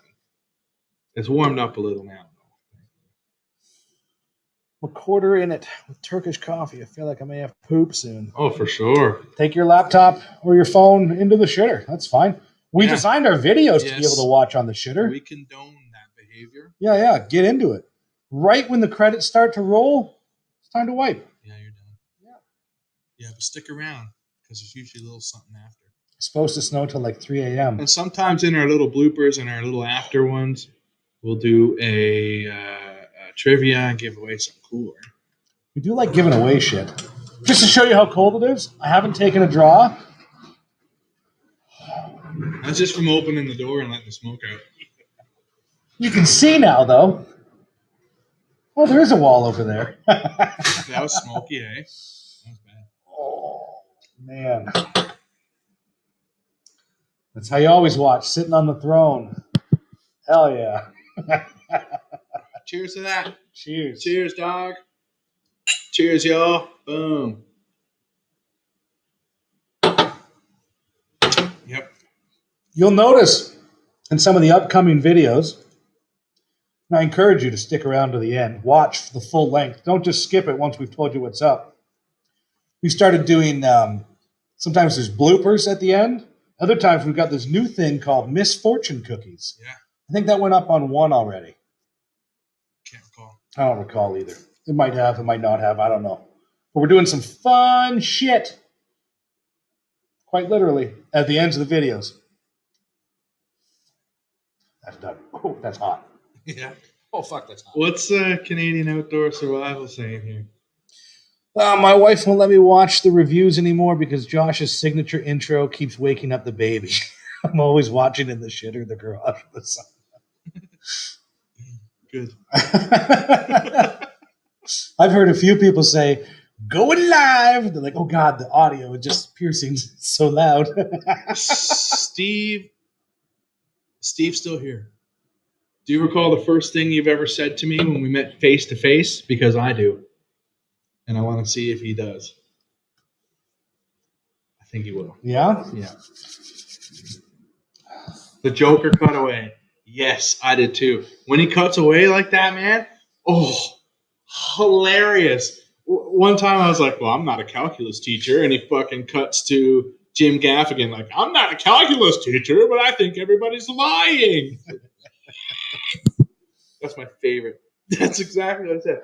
In Banff, we were heading over there, and I was walking up the parking lot, and I was going to meet Steve there. And, of course, back then you could embrace, and it was beautiful to meet your friends, right? And Steve sees me, and he looks, and he was like, going live! And everybody's like looking around. I was like, yeah! Fuck yeah, man. That's good. But now on the Whiskey Heathen, it's like, hi, everybody! That's pretty loud, too. I got really excited there. I'm good now. So basically what we're saying is, sorry we woke up the baby, but that's your fault for having a kid. So He said we're sorry for waking up the baby. He's sorry for waking up. yeah, he don't give a fuck. Fuck about your baby. Any Office fans here? But any Office fans here? It's like, that baby could be the star of a show called Babies I Don't Care About. That's because he doesn't know you. I think your kid's cute. You know, as cute as kids can be, I guess. Yeah, I'm not in for the kids, man. I do love Adam's kids. They're like my little nephews, you know. It's just, it's not my thing, man. It's not my thing. You know, whiskey and shenanigans is my thing. And it's, yeah, 5 o'clock here always. So, yeah. Stop on by. Don't bring your kids. Bring your dogs. Yeah. You'd wear a hoodie with going live on it. Well, funny you should mention that. And it's 5 o'clock. We've got some merch in the works. because, well, shit's expensive. Gotta pay for it somehow. So we're gonna be selling some stuff. And you know us, you fucks. You know we're gonna be like, hey, we're giving away a T-shirt. Yeah, you know we will. Yeah, of course we will. Fuck. I'm gonna have to buy my own hoodie, double extra large tall. Oh. This fall, I'll be kidless as the last one leaves for Alberta. Yeah, let me rephrase, Steve. If your kid's old enough to drink and they're gonna drink whiskey, bring them with you. But otherwise, I don't know how to treat kids. What do I do with a kid? Yeah. Give it some candy? No, you're not supposed to do that. Kids love candy. You're not supposed to give kids candy without asking. Parents aren't supposed to give their kids candy. I don't think you're supposed to. They brought them to the Whiskey Heathens World Headquarters. That was their fuck up. So they're going to get some like Tobermory fudge. Damn straight, man. Brook Laddie, dark chocolate. I'll be like, kid, here's Netflix. Don't fucking go on my Netflix. Go on the kid's Netflix because you're going to fuck up my algorithm. That's what I'd say to the kid. JP, obviously, there's going to be very few smalls and mediums. It's going to be large, extra large, 3XL, and probably a few 4XLs. Trying to get sponsored through George Richards, Big and Tall. Yeah. George Richards, Fat and weird. Where's your short and fat section? Weirdly enough, I went in there. I was like, I need double extra large tall, man. He's like, right over here. Ty's like, you got anything for short and weird? And he was like, actually, yes. Yeah, we do. We don't label it that way, sir, but we do have a section for that. Anything for short and grumpy? We were doing that for like an hour. Oh, fuck, we were dying laughing. Me and Ty on our Alberta tour that went Edmonton tour. Just hit Edmonton hard. Where's your stumpy and gargantuan section? Rotund and grotesque? Yeah, that's what it was. Rotund and grotesque. Yeah. George Richards, rotund and grotesque. Does anyone make O's? I really enjoy making O's. I can't do it. I don't even try, really. Don't give him candy from a white van. I'll have to cancel my subscription. Man, I want to get a fucking van. I want to turn it into a mobile man cave, the Whiskey Heathens mobile headquarters. Yeah. Imagine trying to get a license for that. Whiskey Heathens collab with Carhartt. Everybody wants to wear Carhartt till it's time to do Carhartt shit. 3 extra large tall only. 56 tall coveralls, man. I used to like them a little bit baggy. Not too baggy, but just baggy enough. Enough for the nuts to sag. Well, when you're on fire as a welder, you can feel it burning before it really catches you. Yeah. Not People nice. say to go tight is better, but when you're a man of my proportion, that's not better because it's very restrictive anyway. No, you don't want to do that. Steve. Did we mention what we're smoking now? Oh, I don't think so. No. These are the fabulous Drew Estates Undercrown Shade. Was just dethroned as my favorite. This one's a little too light for me now, but very enjoyable. You know what I mean? The first time I gave you one of these, you fell in love, though. Yeah, I bought a box. Yeah. Literally, I've smoked 20 of these since. I still really enjoy this. But now it's my father, the judge, man. That's the new winner, right? Damn, I'm telling you. The fucking judge has crippled all others. Yep. Rub whiskey on their gums. It's good for kids. Perfect for when they're teething. I'll tell you something. Used to get the flu back home, something called the croup, you know that? This whooping, hacking cough. My grandfather's like, yo, take this cough drop. And I would taste it. It's like, tastes like gasoline. And he's like, kerosene, boy. Right? So he would mix kerosene, brandy, molasses, and like a little slice of a piece of the lemon and throw it in and put it in the freezer. And would give us Vicks Vapor Rub. Yeah. What do you do with that? Me, and put it in my nostrils. Okay, you know what he did? He would eat a spoonful of it. That's retarded. So one day I was sick. That's and he's really like, dumb. He's like, eat some Vicks, man. Eat some Vicks. I ate some Vicks the next morning. I was like, damn, not bad. Well, the man was never sick. Up until the day he died from eating Vicks. 79, man. That was a pretty good life. Not bad, right? So I had a massive kidney failure. Well, yeah, it might have something to do with trying to process fucking Vicks Vapor Rub. Also gas or kerosene. I'm going to let you guys in on my sick at-home recipe that has worked wonders. Neocitrin, apple cinnamon. Lemon straight up for me. Except you also go out and you pick up a bottle of that old smoky apple pie moonshine. So now you fill your glass with like 4 ounces of that moonshine. Then you heat up your water, you make your neocitrin, put it right in there, stir it the fuck up. Boom. I'm telling you, if you got cinnamon sticks, even better, but if not, no big deal. You drink that apple pie moonshine and that Vicks apple cinnamon, you'll pass out and you'll wake up feeling wonderful. It's great. There's my tip of the day. Not a doctor. Fremulon. Toddy. Not a doctor. Nice. Yeah. So my wife would race each other who got to say it first when the show was over. Yeah? Yeah. Pretty on par. We are not doctors, so don't take medical advice. However, I'm just advocating drinking for health. So I would drink hot toddies when I get ill. And that would be water.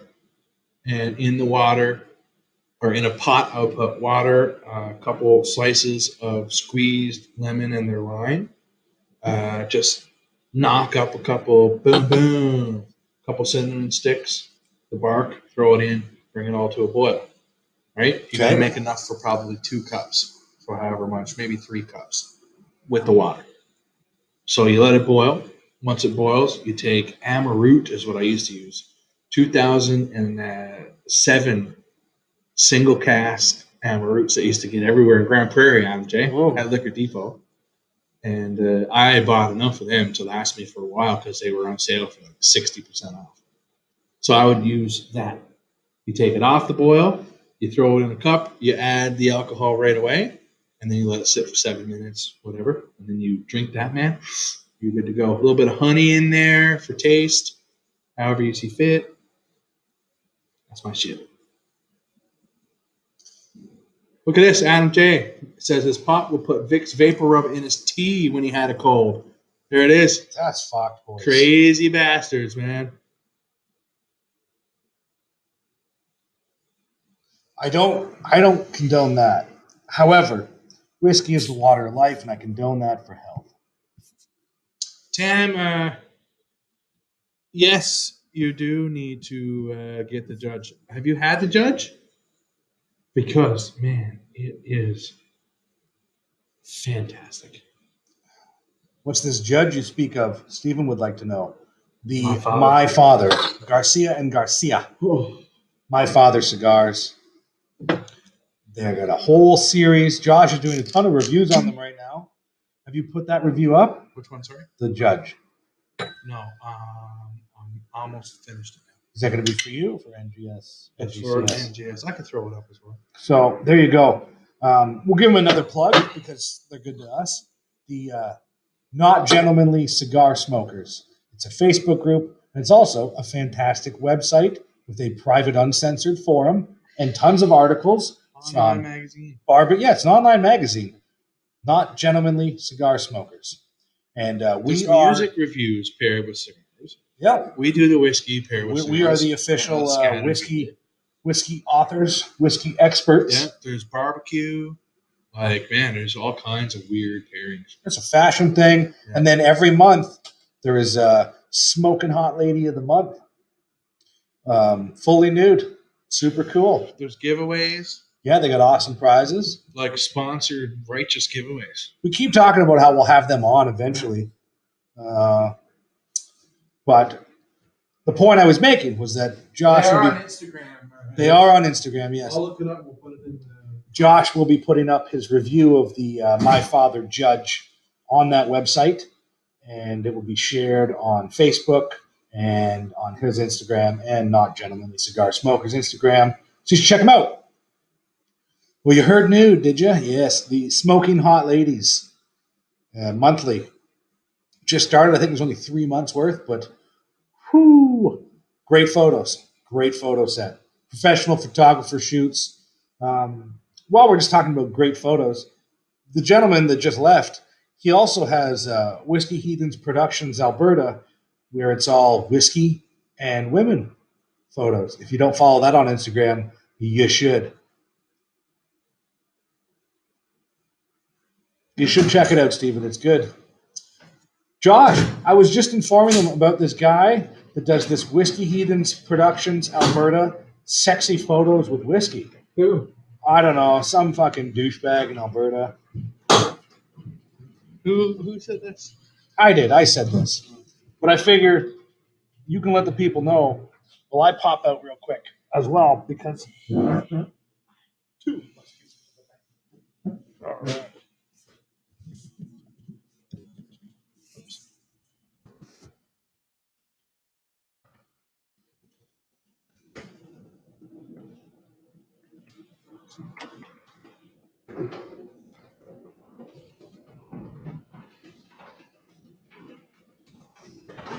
Typing it in. I'm a one-finger typer, everybody. You taking off 5 Point John? Cheers, man. Take care. Take care, man.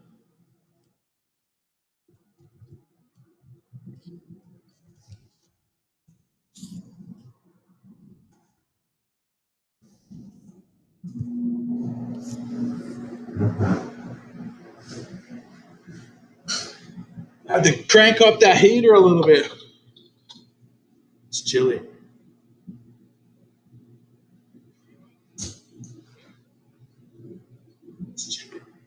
I don't think that's too bad. Just double checking the sound here. Oh, is the audio shit again? No, Oh. the heater. I'm gonna look up.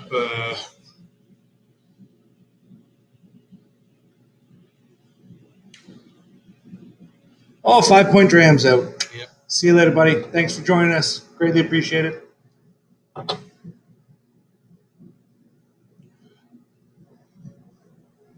Well, it looks like we're going for 3 hours again today. Whatever.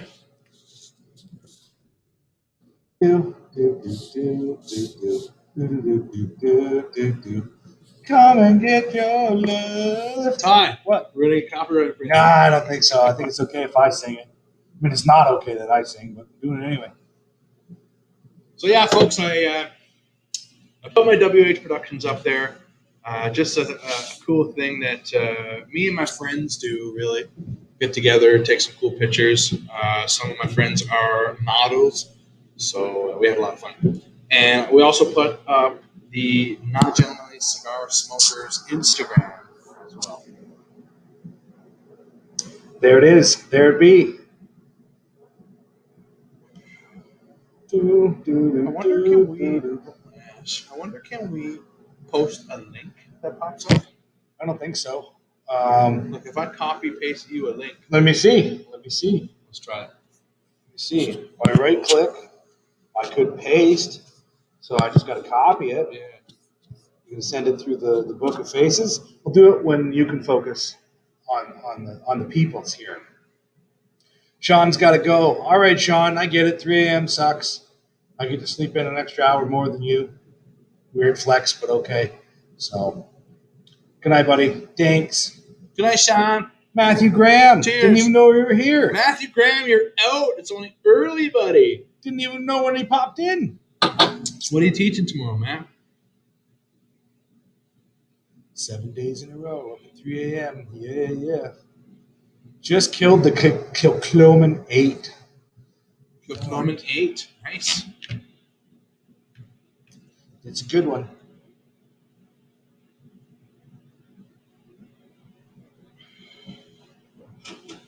No worries, Sean. We don't really need to give you giveaways because you could come here. You chose not to. Sorry, That's on you, bud. That's okay. But next time you come, my humidor's I open thought to for you. sure you would grab one of those, Sean.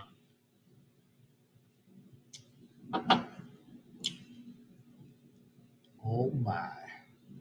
Fuck, I forgot how mellow and light these shades are. Oh yeah, Yeah. incredibly mellow. I sent you a Facebook. All right. Well, let's check that out. Adam, I got the itchy nose. My God, You focus on the people. Let's try it. it's brutal. Adam knows what I'm talking about. The itchy nose, man. El Itchy Nose.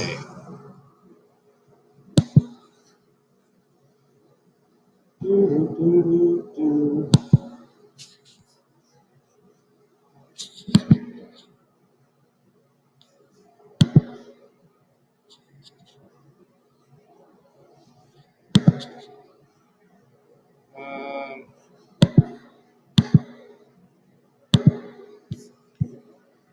Man, Adam used to give me itchy nose, and we make fun of him always because he's like constantly giving us little nose scratch ever since we were in high school. And then one day I caught it, and my nose has been itchy ever since. It's been 15 years of complete torment, Adam. Holy Lord. I feel like that's not right. Well, you got to go to tiny URL. Try that, Google. So yeah, Adam knows exactly what I'm talking about. It's a curse. And the smoke does not help at all. We just make fun of it. Adam will call it eternally itchy nose syndrome.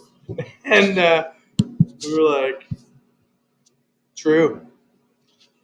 No, well, then we were like, you're an idiot.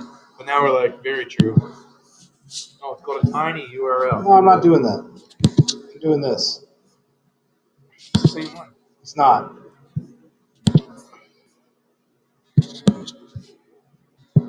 See? Smaller. Bam. Why No, is that one so huge? you can't click on it. It doesn't matter anyway. Can you show it? Yeah, I can show it. That's not going to fucking do anything. And no one can click on that. Nobody can click on that. Block this user that's us.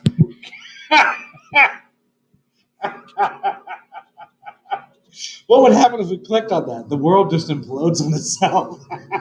For fuck's sake. Adam J says people thought he was always on the blow all the time. And Adam's like, they were almost always wrong. Yeah.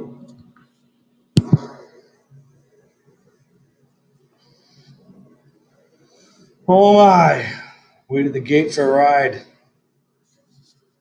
Wait at the gate.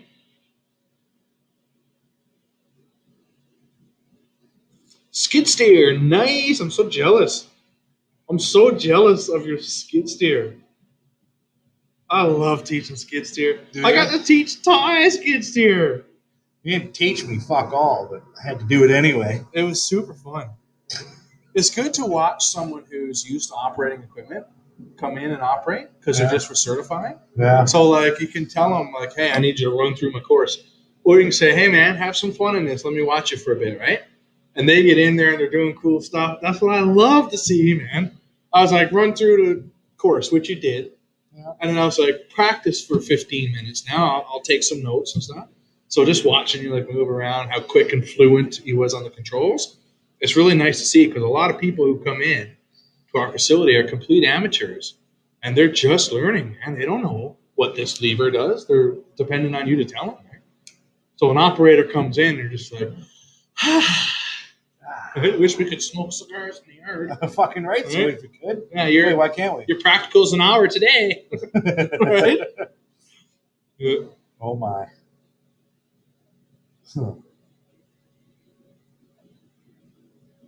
Just poured another one instead. What are you drinking tonight, Matthew? I still got your bottle here too. Hopefully we can get together here real soon and share a couple drams. Maybe have you on the live or something.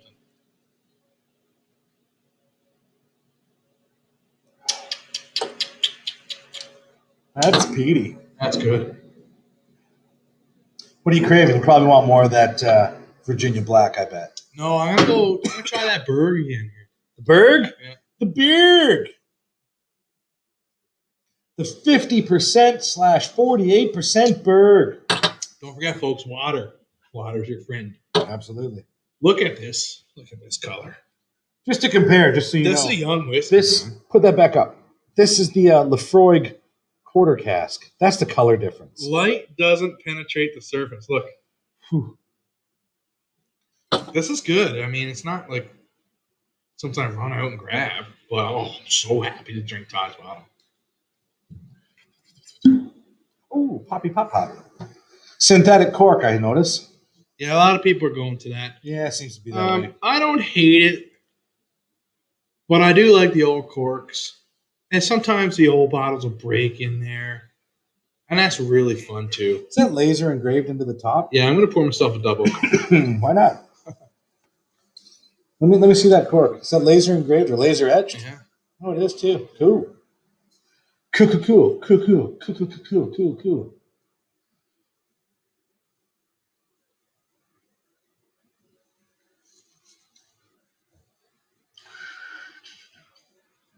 I'm happy Ty brought this over. This Me is too. an interesting little weird little thing. I said I'd pay $72 for it when I drank it once. Yeah, you were only off by $27. That's not bad. No more. $100, I think.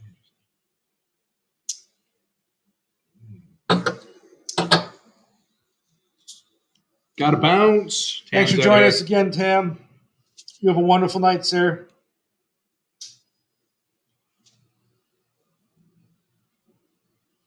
Yeah, Matt agrees. It's nice to have someone come in who's experienced. And it's just a fun time just watching what they're doing, man. And like you can sometimes learn a little trick or something here and there, right? I learn something new every day. I think it's only a fool that thinks they've learned everything there is to do. You know what I tell everybody in my class? I hope that you learn one thing today. I'm going to start off right here, and it goes for all you as well. Let me know if you've heard this before. If not, you're about to learn something. Each morning in your freshly ground coffee, when you put it in to percolate, take a little pinch of salt.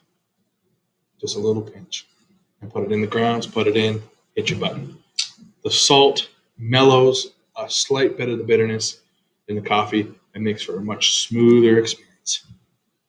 And I start and everybody's looking at me weird. And I'm like, yeah, that could be the one thing you learned today. Now, chapter 1, fall protection basics. Yeah, here we go. Speaking of coffee, we didn't get to it today. Cuts the bitterness. Adam J., you know that. My mom said that for years. Yeah? Yeah, my mom would make us coffee when we were home, and she'd always put a pinch of salt in there. I don't know how often you drank in American bars, but do you ever see the guys order a Bud Light and then take the salt shaker and shake it into the bottle first? I have seen that. Yeah, that's a big American thing for some reason. Yeah, they're saying it's to up the foam level to make it smooth when it goes down. Okay. But, yeah, it cuts the bitterness, basically. Today I tried that pea berry from La Familia La Pointe, and I really liked it. I drink my coffee black. Steven says, buy better coffee. The Whiskey Heathens is sponsored by La Familia La Pointe Coffee, and it is the best coffee that you can buy for your money right now. We will have an episode up soon, paired with some coffee whiskey things. We've got a lot of those in the works. That's going to be way more fun than the peanut butter one, that's for sure. Yeah, hopefully we'll get to do that one soon. Hopefully our schedules will line up sooner than later. What's quarter cask versus triple wood? Triple wood all day. Triple wood wins. I've heard eggshells used in coffee grounds. I've also seen people put cinnamon in their coffee grounds. Yeah, I don't care for that. Yeah. It's too sweet. I prefer the triple wood. Triple wood's lower ABV, isn't it? This is 48, isn't it? Yeah. Or 46, 48? 48.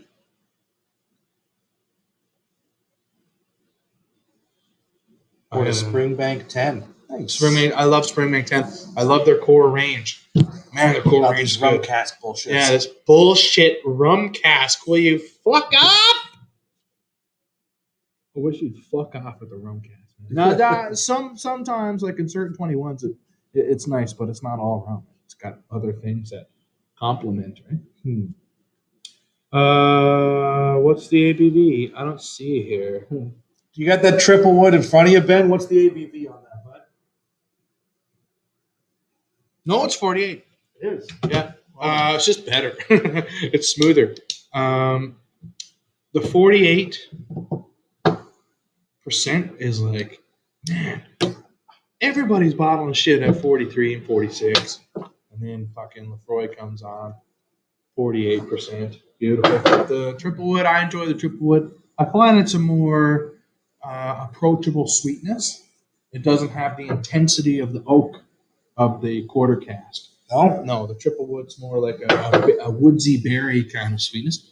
The triple wood is my favorite of the regular release Laphroaigs. I've always loved it. I love the cask strength as well. But hey, It's just Springbank rum cask you don't like, or any rum cask? Well, I can answer that for him. yeah. It's most rum casks, except the old malt cask Glenlivet, 50% finished in rum cask. Yeah. It was a Glenlivet 18. 18-year-old from 2008. It was bottled. Did like that one. It was lovely. It was an older school whiskey. It's 2008, man, and it's 18 years old. So that's old distillate, right? It's a different time back then. I don't think I ever want to drink anything that's ever 42.8% because I'm always going to associate that with cheap Indian whiskey. What the fuck is going on? All three of those Indian whiskeys, 42.8%. So precise, yet so not good. One was okay. One was okay, and one was like, And one was good. Maybe. One was good. One was okay. Would you say good though, or would you say good because of what we tasted it against? Yeah, it's probably why. Right. One's okay. I should sit down with that fucking signature again. Just it by itself. That was the coffee mango one. No, No? the Himalayan one was the. Oh, that was the coffee mango one? Yeah, that one was super interesting. That's why I liked it. I liked it. The signature was okay. Triple wood is 48%. So they're both 48. There you go. Ben, so I've mentioned this before. It's just the way I like to do it. When I was drinking these whiskeys like the Laphroaig Triple Wood, the Laphroaig Quarter Cask, the Laphroaig 10-year-old, if I really enjoyed the Triple Wood, I'm not buying it again, not yet, because there's a 10-year-old I need to try first. So I would sacrifice the bottle and I buy the 10-year-old. And then, okay, well, I like this one better. Now I got to buy this other one. So I would not be purchasing the same bottles of stuff. I would be purchasing a new bottle every single time just to get my palate used to what's out there. And, man, I've had a lot of hits and a lot of misses. Yeah, well. Yeah. Again, like we said earlier today, you got to try the shitty ones. Otherwise, how would you know what a good one is? You can't just go. Like I watched a video the other day. It pissed me off. A lot of videos do, but this was a bunch of kids. I shouldn't say kids. They were young guys at a wedding, and they were all in their suits, getting ready to go tie the knot. And Buddy busted out a bottle of 25-year Macallan. And all they were talking about was the price. $2,000. Oh my God, $2,000. That's going to be good stuff. And then we went to open it up, and the cork broke. And they were all like, "Oh man, for $2,000, the cork should be good." And they were just going on about the price. That's all they fucking talked about. I'm like, how would you know that's good if you haven't tried anything else? If you just had that and it was $2,000 and it tasted like shit, you'd probably never buy an expensive bottle again because you compare that to all others. I've stepped on this landmine for you. Yeah. I have had the 25-year-old Macallan, and it is delicious. Is it $2,000 delicious, Josh? No! Of course not. Of course not. But it is fucking good. And I had the other one. It was like several thousands of dollars, man. And it's in like a big fancy decanter, and it was delicious. It was good. Macallan's good, man. Yeah. But you're not going to spend $4,000 on a bottle unless you're Harvey Specter, man. And if you're Harvey Specter, hell yeah, son. Buy those $5,000 Macallans, man. Do you, right? Anybody here ever watch that show Billions? It's an ongoing thing, but they're always pushing Michters and high-end, multi-$1,000 bottles. I like Michters. I just traded a bottle away, actually, of Michters Toasted. Did you? The original batch, yeah. How much was that? I paid. Let's talk about price because that's all that matters. I would say I paid triple the original price. The original price was $40, right? But nowadays it goes for hundreds. But I traded it for a Laphroaig 20-year-old. So the key to my heart's Laphroaig, I'll trade away. But I want to touch on Ben here. Ben says quarter cask is more appealing. So, Ben, from what I know from your palate, based on discussions we've had through Instagram, you like it harsh and abrasive. So I believe you would like the quarter cask more than the triple wood because the triple wood is pleasant compared to the quarter cask. The quarter cask is in your face. I think you like that. You like heavily peated stuff. You love the Laphroaig 10, if I am correct. So yeah, I think you would like the quarter cask. Adam Day. Adam, I forgot. Adam says 50-year-old Auchentoshan, good, great, even. Would I pay a quarter what it costs for a bottle? Never. So me and Adam J were in a tasting bar, and they had the Auchentoshan 50, and they opened it, and we drank a half a sample each, and we loved it. It was a 50-year-old Auchentoshan, man, and we loved it, and it was delicious. And it was $5,000 a bottle. Jesus. And it had fake coloring. And it's 50 years old. So that's upsetting. I want to know what 50-year-old whiskey looks like. I don't care if it's light. If you give me a light 50-year-old whiskey, I'll be like, oh my God, I can't wait to try this. Maybe it was a virgin cask that was a low char. Maybe it was a used up old barrel. Who cares? Who cares? Now we can explore and discover and try to figure out why. If you put fake coloring in it, we can't do that at all. No, we lose all of that. Yeah, even if we're wrong. It doesn't matter. It's the point of arrival, right? So, yeah, rustled up here.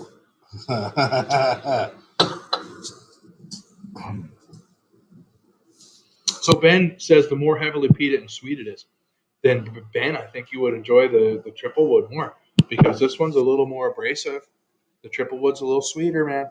It's very pleasant. Berries, woodsy berries, blueberries, and raspberries. Like, they grow in the wild home, man. Like hills, as far as I can see. It's almost even a little bit of maybe bake apple. You may know it's a cloudberry, a super rare berry. Yeah. So good. My neighbor grows raspberries, and they grow through the fence. And Yes. we told them when we moved in, They're horrible. everything on this side are mine. They will overtake everything and kill everything else in your garden if you plant raspberry bushes. While we're still talking about Macallan, Derek, I don't know if you've seen our episode on the Macallan Rare Cask. You should. You should go back and watch it. Yeah. And $300 sounds like a steal, but I'm remembering now that you're American. Correct? Yes. Derek's American, I think so. Yes. So $300 sounds like it'd be a good price for it in Canadian.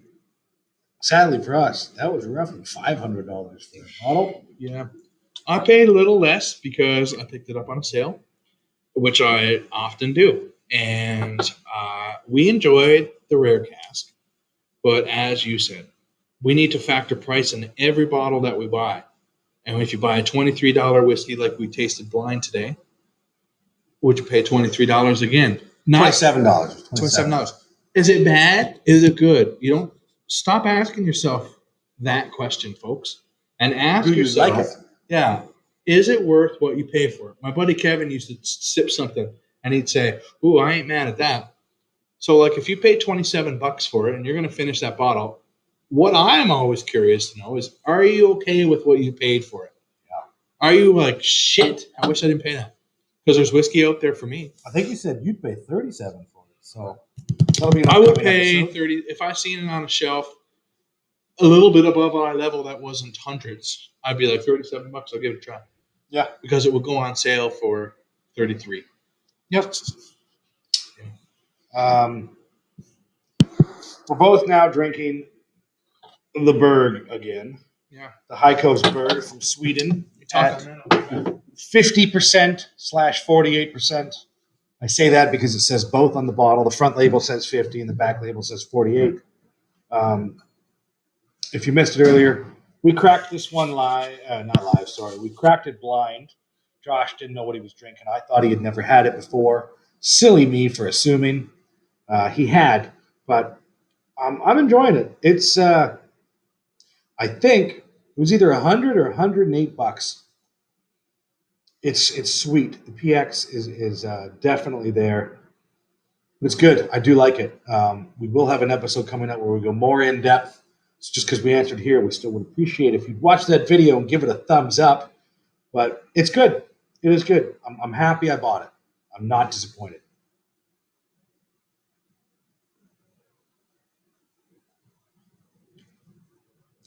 Very woody. High oak with sweetness. It's good.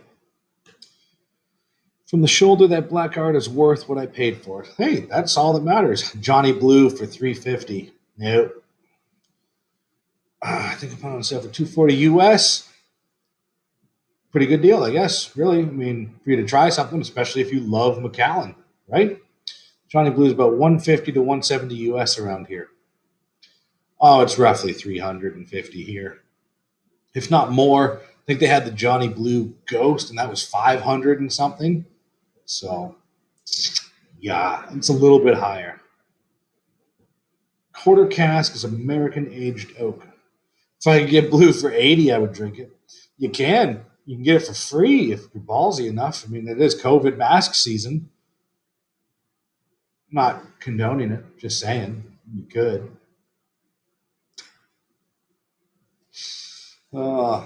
Johnny Storm a Ghost bottle in town, $700. That's because you're in Saskatchewan, and Saskatchewan is almost as bad as Ontario.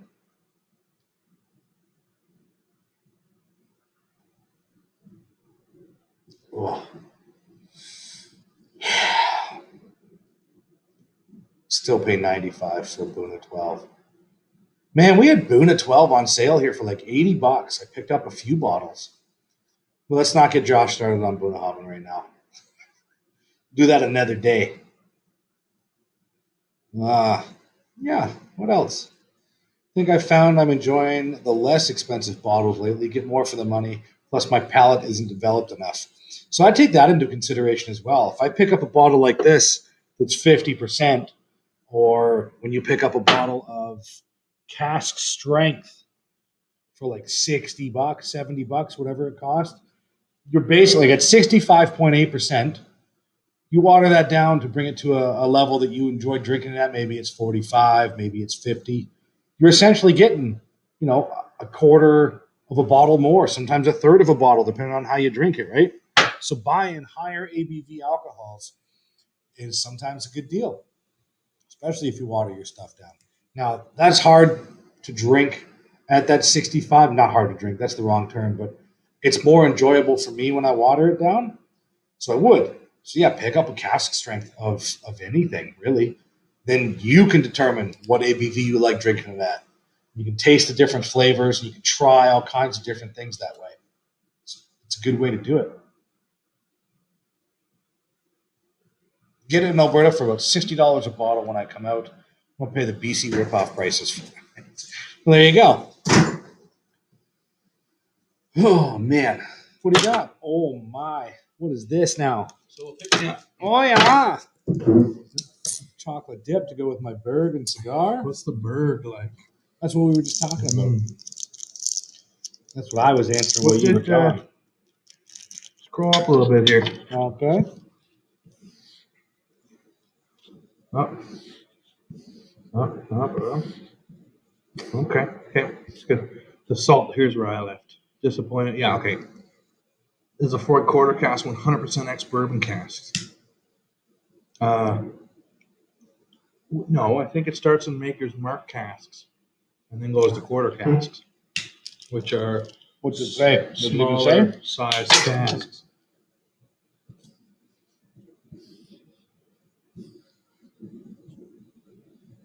No.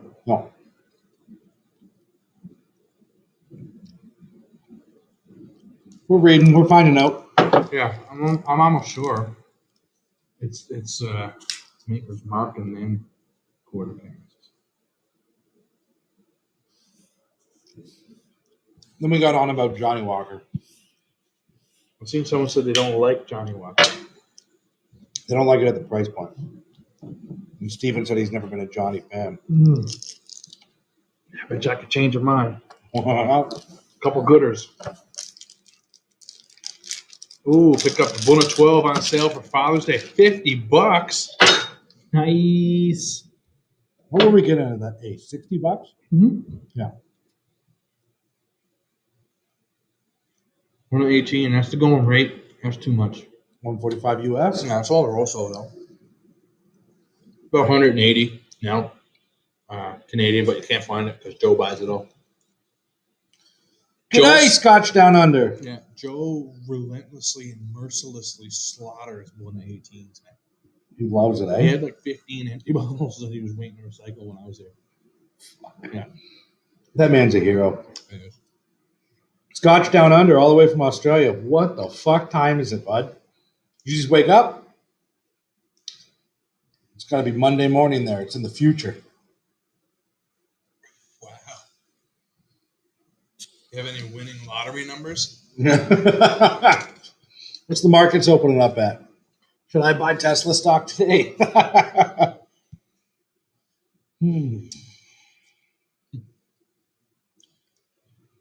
Joe Christ. I started calling him Joe Christ because first when I went in there, I thought I had died and went to heaven. I took one look around. I was not in heaven. You were not dead. No, there were a lot of people there who I don't believe would have made it past St. Peter. So I was like, I think we're good. But he had the most crazy and immaculate bottles that I've ever seen in my entire life. And he would just pop them and guzzle them with us. We were like, Joe, stop opening everything. We need to take pictures of this shit and let the people see what's happening. And he was just like, pour, man. I drank the most amazing whiskeys at Joe's. We actually released a Crash Your Stash. We did. At Joe's. A Cavalan. Cavalan, yeah. 40th anniversary. Delicious. King Car.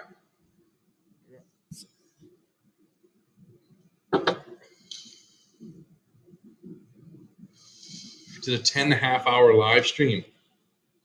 Holy shit. I popped in there for a brief moment, but then I had to hop off and go do something. I forgot what it was, and I meant to come back on. Sorry, I didn't. There's 4 of them going.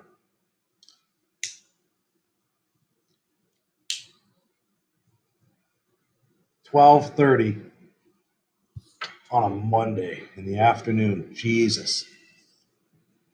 What's the future like, man? Do they got flying cars yet? Joe is a righteous dude. You guys want to try this sample from a bottle I paid $2,000 for? Have two. That's righteous, dude. Yeah. You think we're fucking nice with samples? Oh, we're nothing compared to the man himself. Matter of fact, he had samples done up, and he grabbed 2 of each of the samples. So he grabbed 2. Here, pour 2. He's like, no one can pour 1 sample and get enough. Like, you can't form an opinion on a whiskey after 1. So he cracked 2 for Josh, 2 for Ty, 2 for Adam J.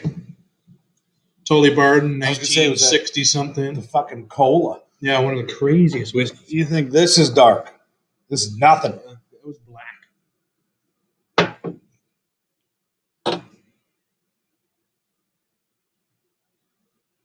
Oh. I don't even know what time it is. Oh, it's only 9:30. Get fucked. We'll keep going another half hour. Yeah, I got a half hour left of that smoke. Well, we're almost on par right now. That's weird. That don't happen often. I'm a fast smoker. And people say, slow down, enjoy it. He is enjoying it. Oh, my. Yeah, that's how I've always done it. Man. Excuse me? Me and MJ used to buy the gas station cigars back when we were like... Swisher Sweets? No, like, they would have them in a tub up in the front, and they would have a hole punched in the end. And we would smoke those. They were like $3. Some of them were like $9, and they were like a little more better, a little bit of a drag. And there was a couple ones that were like $1, and we smoked them, and it was like a horse shit. We used to smoke those when we were youngins and couldn't afford to have a nice cigar, something lovely, right? At that gas station, remember Adam in Grand Falls? Johnny Peaton used to work there.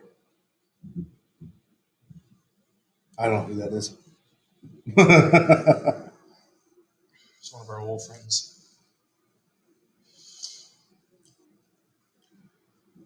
Oh my. Well, Scotch Down Under, you're just joining us. Have you tried this yet? High Coast Berg from Sweden. Very nice. Has this made it to Australia yet?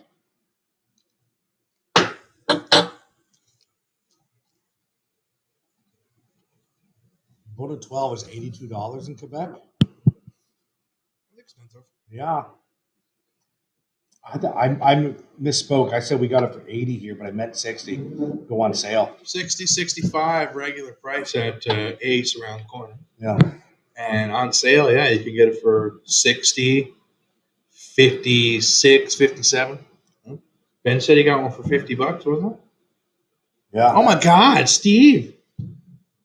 $102 in BC. Literally almost double. Wow, that's unreal, eh? That's unreal. That's robbery.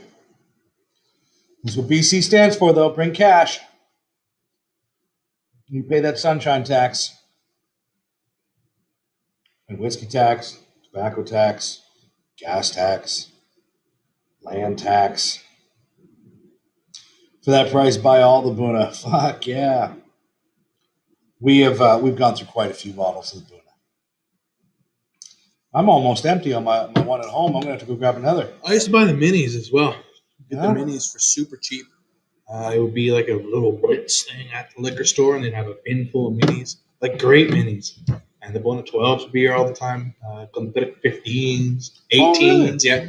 And you'd be like, one behind used to do it all the time. Yeah, back in the day. I don't see minis.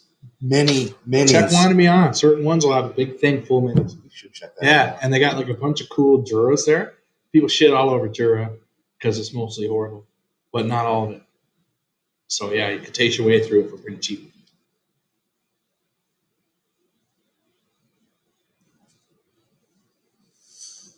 Oh, 109 and change after taxes. Fuck that, man. You're almost double the price. That's gross.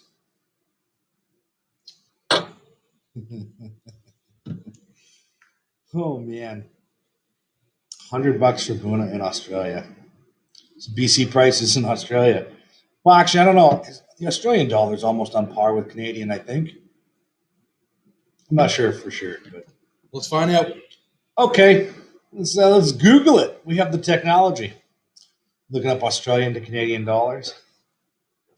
2 bottles and Almost the same. Yep. Almost on damn par. near the same. 98 cents. Yeah, okay. It's not way higher. Same. Yep, same. 98 cents.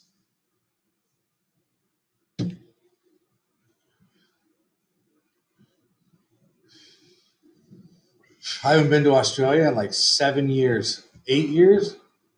8 years. I have not been to Australia. We should go. Let's go, man. I get peeps in Australia. So do I. It's usually a stop off point for me to go to New Zealand. I feel more at home in New Zealand. But yeah, we could part of our world tour when COVID lifts.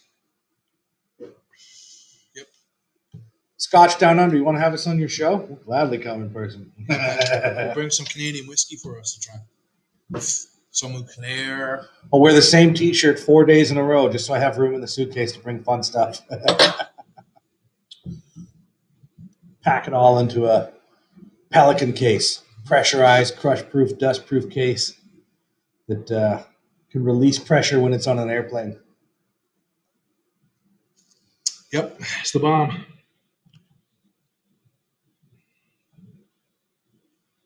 Alberta is whiskey heaven for Canada anyway.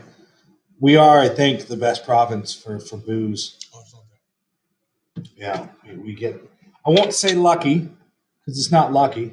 It's just you're unlucky to be in the other provinces. This is what the standard should be. Yeah, of course.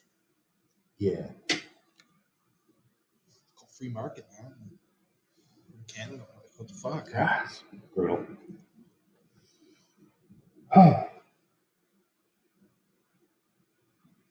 Yes, two things I don't want to get into: guns and politics today. No need for socks for whiskey for luggage. Yeah, yeah. Roll them up in a couple of thick wool socks to go to a hot climate. Every time I go, we'll usually pack another bag for carry-on so I can buy some stuff in the airport, bring it with me, and then mule it back. Because in the duty-free in Ontario, in Toronto, they got some crazy good stuff. One of them, if you're ever going through, is the Laphroaig PX, which is one of the few excellent travel retails. Another one is a Berry Bros and Rudd, the Berry Bros blend. It's in a purple box with a clear label, and I'm telling you, it's great. It's like $85.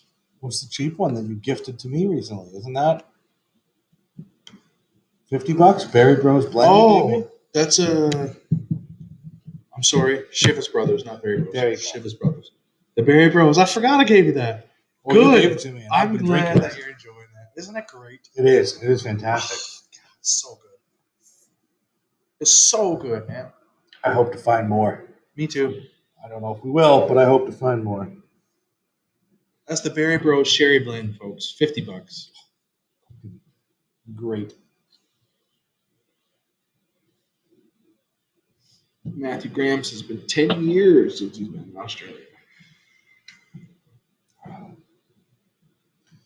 Bunnahabhain 25 is 550 plus 15%. Wow. I paid $302 for my first Bunnahabhain 25. No, I didn't. That was my second. I paid $260 for my first. Yeah? Yeah, at Sobeys. Here. Damn. Excuse me, one of their crazy sales. They had the old Pulteney 1983 or 84 for $267 or something dollars. Everywhere else, it's $900 or $1,000. I was like, called the boys. I was like, you want to go over to Sobeys and grab these? Like, and they were like, and then we all bought them. And we're like, and then they were gone. And then they realized they mismatched the price or what? Well, we bought all the 25s there. They were $154. It's a $500 bottle. Yeah, man. It's crazy. We were like, what the hell is going on? Big sign, sale, new, arrows all pointing to it. They wanted you to know that it was that price, man. Okay. Yep. We took advantage. Chili? I didn't know. It was just a little fucking. I'm going to turn off the heat again anyway. It's not even that I'm cold. It wasn't even I have to step out once again. I read the name Trudeau and it fucking made me shake. Yeah. We don't say anything. That's a swear word. We're going to shut that shit down right away, too. No politics. Yeah. You fucks. That's what I said. And no guns. Can't do guns and politics. I can't do it, boys. Can't do it. Water. I've been drinking a lot of water. That's good. See, diving the birds. Look at this. It's pretty smoky in here again. Birds. Oh, boys. I wish you could see it. It would be hard to come across on camera, but the garage door opens up and the smoke just billows out. Holy fuck, is it ever snowing? I'm not looking forward to work tomorrow. I mean, I am, because I'm thankful to have a job at these trying times, but I'm not looking forward to working in that shit. That looks intense. Is the snow coming in? Can you see it on the camera? No. It's gonna, though. I could feel it. Take some of our heat. Meant to be in autumn now, and it's still bloody. 30 degrees Celsius. Well, you know, it's minus 37 here right now. There's my breath. I melt when I'm in Australia. Like, literally, I can't go anywhere without just dripping sweat. Big fat cunt, and I can't help it.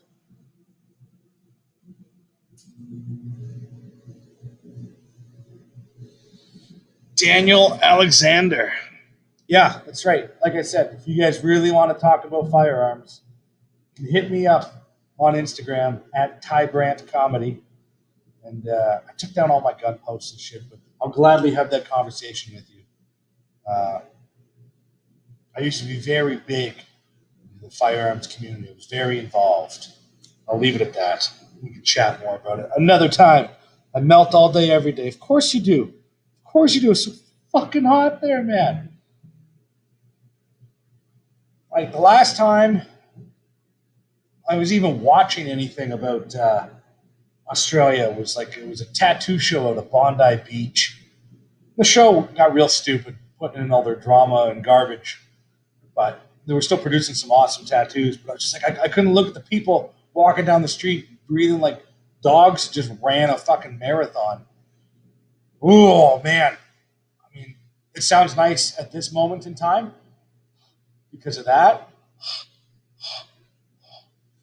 but the heat, it's just too much. It's just too much. I miss tattoo shows when they were about tattooing. There's still a couple of shows around that do it, but we got into, oh, this person's fighting with this person, and and the drama and the bullshit. I'm like, this is what I came to see. Tattoo shops are happy, fun places. Love a good tattoo shop. I have it's called a rainbow vacuum. It's a water purified filter vacuum, and it's great. You can use it as an air purifier. And I keep bottles of Dettol, and I pour it in there, and I make my house smell like a tattoo shop. It just makes me happy. I just go, yeah, that's the good life.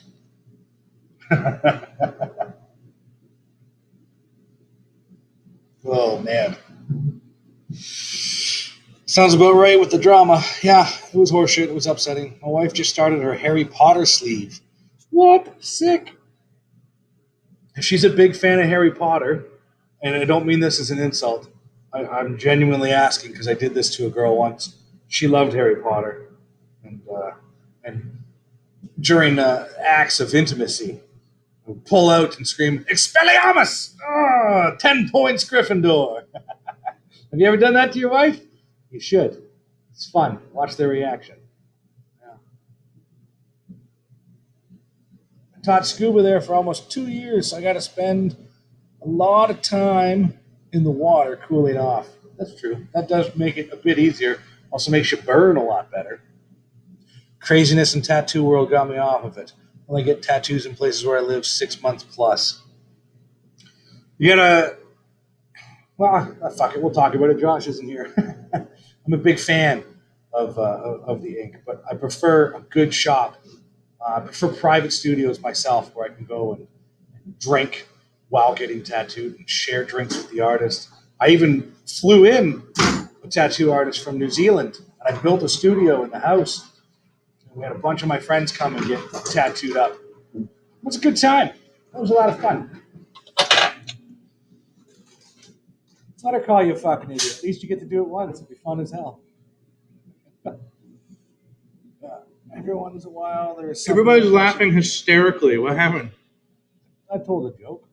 No. Yeah, I did. Yeah, that happens. Someone was talking about how their wife is getting a Harry Potter sleeve, and I said I was intimate with a young lady once, and right at the end, I pulled out. I went, "Expelliarmus!" I said, 10 points, Gryffindor. Wow. It's good times. It's good times. Richie Z. Cheers, buddy. Damn, it's good to see you, man. Hi, Richie. Oh, you need another shiver. Yes. Got the heat on now. Yeah, I'll take a few I've minutes. also got probably, 10 minutes left in my stick. Yeah, we got about 12 minutes till we wrap this up, so. Perfect. Oh. Richie Z, this is everybody. Everybody, this is Richie Z. There he is. In our last 10 minutes, then, what do we want to talk about?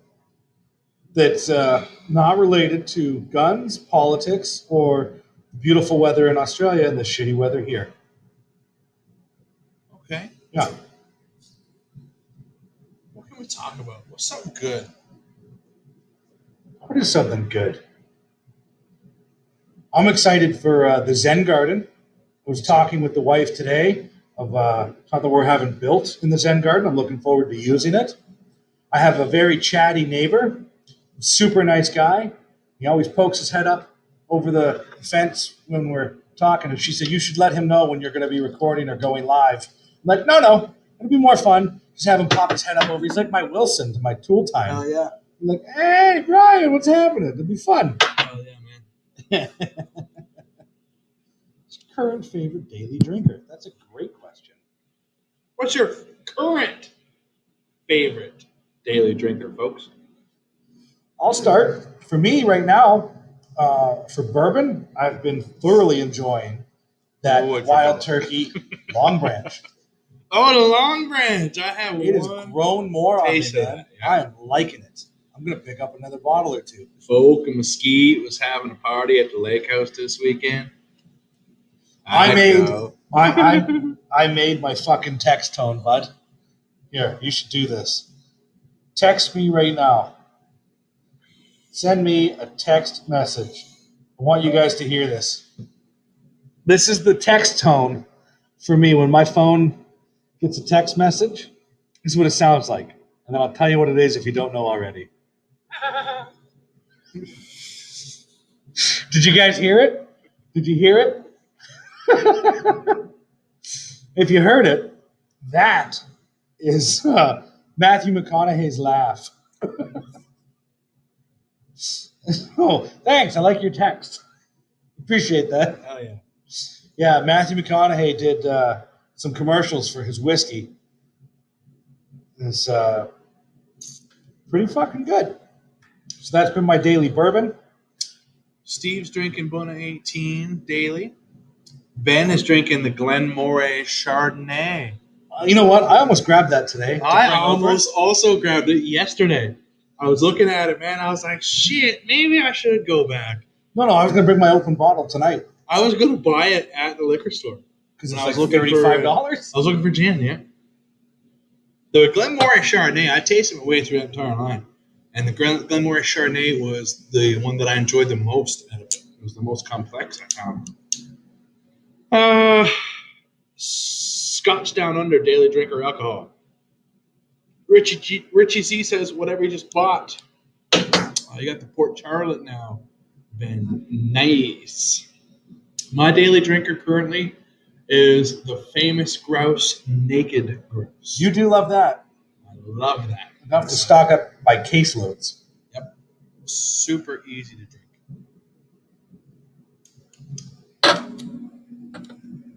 Yeah, that's good stuff. I like it a lot. You guys fish? Looking forward to visiting some friends in Korea. Get out into the sea and angle some fatties. I do not fish. Well, we're going to talk about Korea.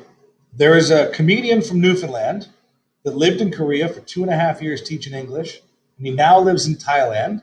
His name is Brian Aylward, and he just had a comedy special come out from Comedy Dynamics, and you can find it on Amazon and a bunch of other places. It's called Brian Aylward, Big in Asia. And he filmed his comedy special in Mongolia. He's from Newfoundland. But yeah, he fell in love with Asia when he spent so much time in Korea. It's a great special. I encourage you to check it out. I'd love to have him on as a guest, but I don't think he drinks anymore. I'll look into that. I'll find out. He'd be fun as hell to have on. So Naked Grouse is good. Incorrect. Naked Grouse is great. But the 43%, y'all down there in the States are quite often stuck with the 40%, which is still good. But the 43% version, if you see that, that's great. I highly recommend that.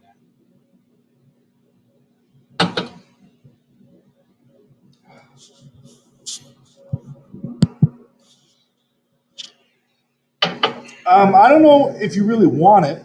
We purchased it because it's cheap. We're not saying it's great. We're just saying it's the best of their line. Other than that, I don't think I've had a good Glenmore. No. Yeah. It's not one I'm reaching for regularly, but for the price. You see me drinking. I was out on my stoop one day in the summer, and I was smoking a stogie, And I was drinking a bottle of Glenmore. I was about halfway through it. Yeah. I've been there for hours. I pull up. I walk up the steps. He's like, I what see the a bottle of Glenmore. I'm like, you all right? Are you sick? I was like, why? I looked at the Glenmore, and he's like, yeah. The fuck are you doing drinking Glenmore? Because it's not something I generally enjoy. And I just bought this one because it was on a 50% off blitz, right? So it was like $28. I got to. Yeah, at that price. Yeah. I mean, considering you could get that other one for $27, I'm gonna gladly reach the Glenmore. Yeah, Chardonnay. 100%. And then Ben says, not impressed with the Glenmore I peated. No, dude. No. It's very astringent. It's very thin. It's a thin, abrasive, spirity whiskey, man. It's not good. Naked Grouse Smoky Black. I'll drink that all day. I love that shit. Yes, I do know Ron Jossel. I've met him a couple times. You want, I don't know if this matters to you, but if you want a really hilarious Filipino comedian, she lives in Edmonton and her name is Celeste Lampa, and I encourage you to check her out. She's gold. Gold.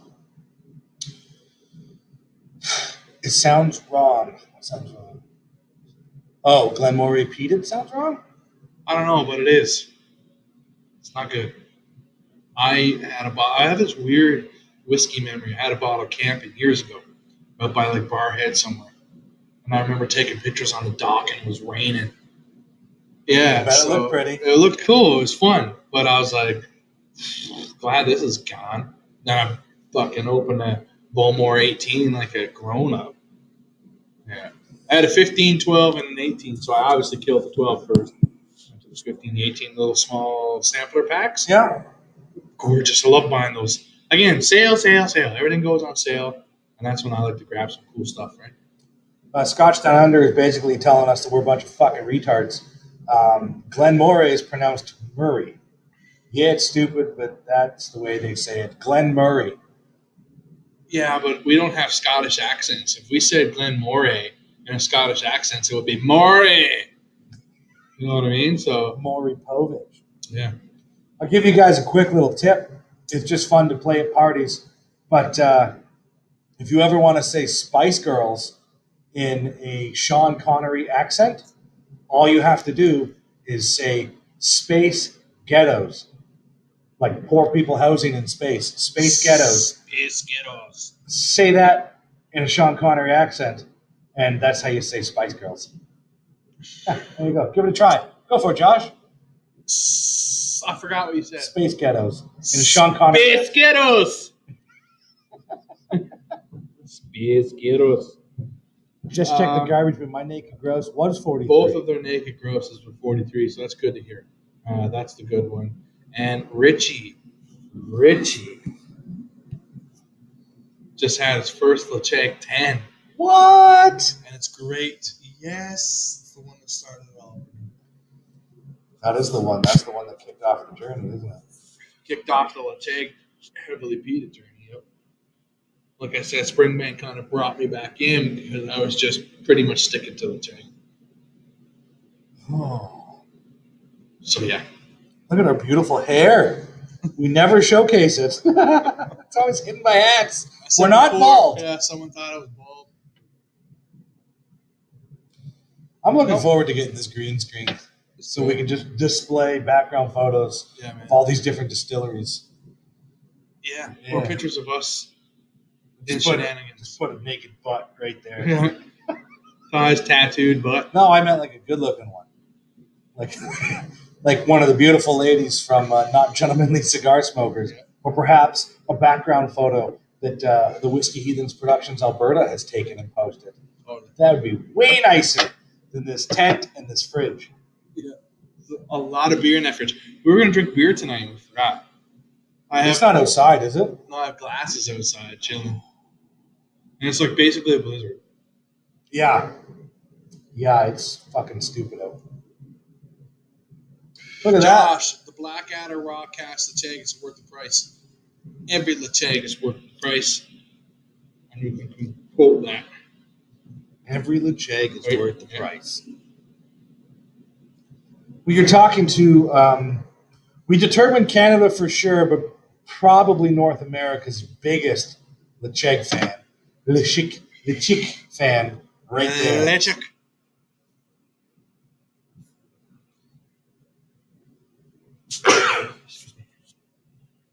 Yeah, I enjoy Did you it. comment? Yep. There it is. So there is a slight delay. Yeah, it's about 10 seconds. Yeah, okay. Yeah.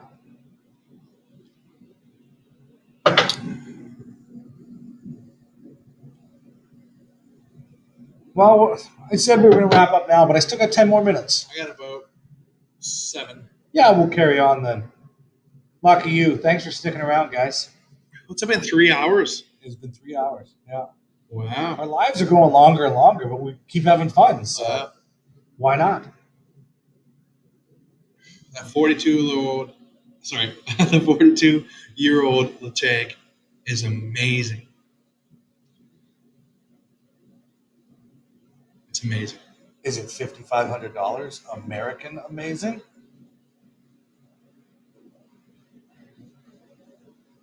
He's got to think about it, which probably means yeah. I would buy that. Yeah, you would, yeah. If I could get it at that price Canadian, I would buy that.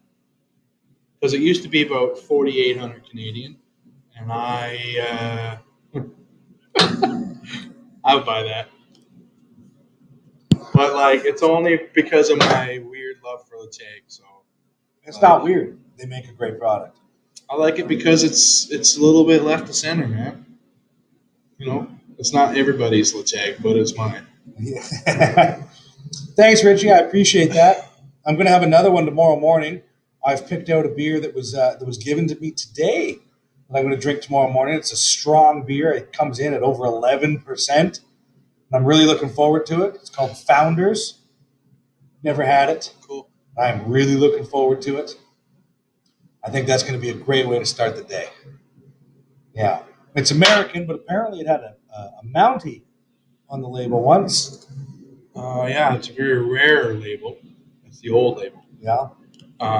This has a bottling stamp of like 2019. Yes, I have tasted that, and it's safe to bunker. I do not recommend it because you could get struck by a bus. Yeah, I don't like to bunker a lot of beers. It's just not for me. Only certain beers are bottle conditioned anyway. But I agree, Ty. Very few. I bunkered one my dead buddy gave me, a 4-pack of those weirdos from Scotland, and most of them had gone flat. I tasted them all. I was like, shit, it's my dead buddies. I'm like, fuck. But I was like, he would want it to be drank, right? Yeah. So I cracked them and drank them, and they were gone bad, unfortunately. But yeah, I recommend drinking your beers while you got them. A lot of them say to drink them right away. Yeah, because they don't age. Why have it? That's what I mean. Few and far between are bottle conditioned. The legendary beer sensei, fine things fermented. Our good friend Matt. That would be the gentleman that gifted this bottle to me, and I am looking forward to it. He gave me mine as well, and he's the one to ask about bunkering beer. I'm going to answer your question here, Ben. Now, I do these shower beers for entertainment, but I mainly do it so that I have a record of what I've drank and what I liked about it. That Apex Predator, what do I give it? So I drank that Apex Predator in the shower. Look at that beautiful baby face. There it is, drinking. I gave that an 8 out of 10.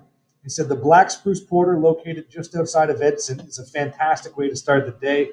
Heavy roasted coffee, slight chocolate, like a single pack of Carnation hot chocolate mix with a full thermos of coffee. Then chilled on the porch for 6 hours in -8-degree weather. Well done. 8 out of 10. That is the best answer I can give you, Ben. I hope that answers your question. But that Apex Predator Black Spruce Porter, I liked it. It was named very rare. I give anything a 10 out of 10. The beer we were going to have tonight, I gave it 9.5 out of 10. I think I've only ever given 2 things a 10 out of 10. I'm sad we didn't get to it. Do you think it will last until next Sunday? I won't be drinking any beer for 30 days now. You won't. Go get the beer now, then. Is it in this fridge? It's in the fridge. Oh, well, let's fucking do it right now, bud. Glass are chilling outside, man. All right, I'll do this. I'll take care of this. You're going to get a live beer review, too.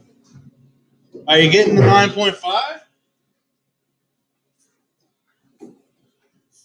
Gosh, there's snow in these glasses. So it's snowing. Empty it out. I tried. I can't get the snow out. Oh, that works too, yeah.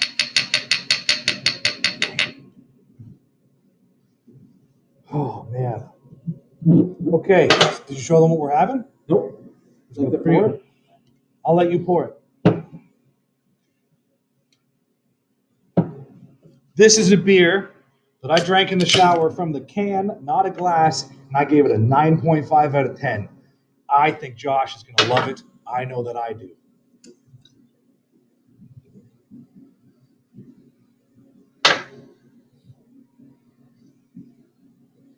Look at that cascade.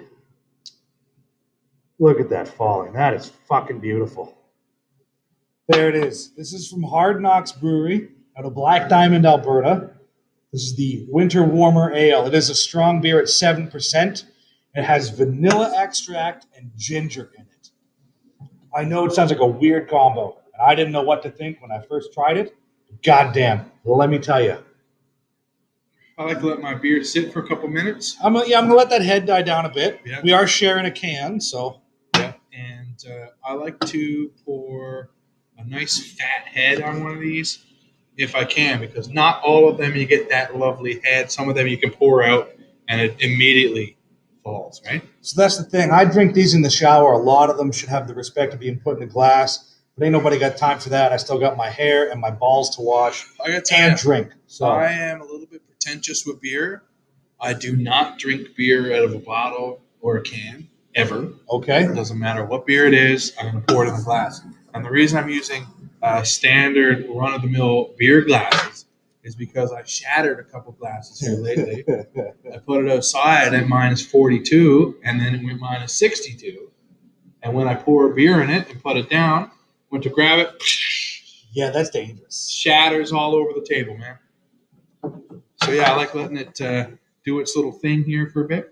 There's no rush. No, fuck it. We're sticking around I a like little to longer. swirl You it guys are around. still here, so we'll still be Yeah, here. swirl it around the glass. I've swirled it. That's not the big head, but I've swirled it up, get it up around there. Oh yeah, it's like juniper on the nose, like a cot in a bow whiffin. You and your bow whiffins. I love bow whiffins, and I'm on the Laphroaig kick right now. So this is a lovely smell. Do I have anything on my nose? You're good. I've got ashes. I got ashes on my hat. That happens. I don't want to wait any longer because I remember this and I'm excited for it.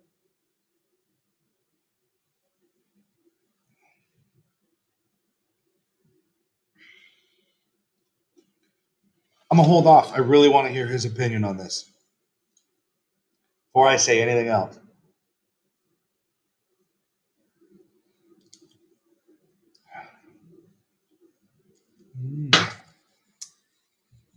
That's like that's a Thanksgiving beer, man, right there. So we've been pounding back cigars and multiple different whiskeys, including peated whiskey, definitely affecting the flavor. I remember that the ginger lingers. I'm getting like tons of citrus, like potpourri citrus on the nose, and in the mouth is a lovely sweetness to it. But not like sickly sweet, like I don't Nope, like. No, it's It is very not. So I'll read to you what it says on the can. nice. Cheers, Derek. Winter Warmer Ale is a robust, darker ale with generous ginger and vanilla tasting notes, coupled with an above-average alcohol content, offering a beer that will warm you from the inside out on the coldest of days. Ingredients: Alberta barley, BC hops, natural vanilla extract, ginger, yeast, and water. I like it. That's it. Yep. I would drink this again and again. That's a 9.5 out of 10 for me. I think it's one of the best you can get. Steve What? just sent me a text about the Laphroaig raw cask. I just can't believe how much he's going to pay for it. He's going to buy it? Yeah, I won't say how much he's going to pay okay. for it. But, Bye, Derek. Thanks for joining us, buddy. I don't think we have each other on Instagram. If you're still here, hit me up at Ty Brandt Comedy. We can chat about guns and shitty politics and anything else you want, my friend. Have a great night.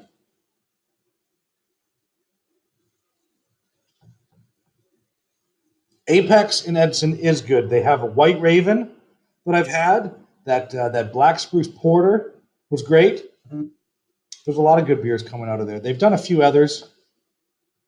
There's what's it called? There's a bear and a lumberjack on the can. I don't remember what it is, but I remember it being good, and I can't think of the name right now. That's also from Apex. It's good. This is very good. You like it? Super cold. Yeah. The chilled glass was just outside. And this old, trusty old beer fridge here, man. Keeps things pretty cold. I'm telling you, if you put it in a certain part of the fridge in the back, it freezes beers. You open it, and it goes, if you don't pour it right away. Yeah, that's not good. Yeah, but that's the way I like it. You ever get those Coca-Colas where you pull it out of the back of an old fridge and then you crack it and you can watch it just turn into So if slush? you can get it out of the glass first, you'll get a little slushy haze on your beer. Give me that shit. That's what I'm looking for. Yeah, I could drink this again and again. Man. Right? I don't know how this is going to taste in the summer. I'm thinking this is a Thanksgiving ginger, man. It's got it reminds me of a pumpkin spice type of thing. Yeah, man, with that But vanilla not and ginger. not a interacts sweet great. pumpkin spice, but like nutmeg and stuff. It's awesome. That slush is awesome, says Matthew Graham. Hell yeah, it is. Yeah. Hell yeah. I can't wait for you to pop over so we can have a dram sometime soon. Matthew, we've had some nice drams here. Maybe I got we your can have bottle him as a live guest. I got to get that bottle back to you, too, so I don't drink it. I ended up giving a sample to someone. Dead Woodsman, that's the one. I liked that one, too. I haven't done that in the shower yet, but in the wintertime, I drink a lot more darker, heavier, stronger beers. Porters, stouts, dark ales, winter ales like this. Summertime, I lean more towards sours and some NEPAs, the occasional IPA, more lighter. See, lighter I fare. danced around the IPAs, and then straight out of it, I'm a red beer guy all through the year. Yeah. Enjoy lovely heavy red beer and dark ales, more so than porters or stouts. But I do like porters and stouts, of course. I have old Rasputin in there that I keep regularly. I'm going to bring you a couple of NEPAs. Dark ales are where it's at, man. The Black Tusk Ale was one of my favorites because it was so misleading and so funky and weird. The Whistler one. Yeah. Yeah. It's not for everybody, but again, it's for me, right? Because it's weird. Black lagers, I love it. I agree, Chris. Stouts are great all year round. It's always stout season. I'm just saying I gravitate towards them more in the colder winter days, and I just prefer more lighter, fruitier beers. The Javalanche. I have had the Javalanche. That's is that the one? No, I'm thinking Java the Hutt from Fernie. Javalanche. I have had one. I just can't remember where it's from. And I don't know about the Situation milk stout, but I've had a lot of milk stouts lately. Yes, we're still live. Eugene's Fort Mac. The first 10 out of 10 I ever did was a Nitro Holstein milk stout from, I want to say, Rural Routes. If not, I got it wrong, but either way, that was my first 10 out of 10. That was a fantastic milk stout.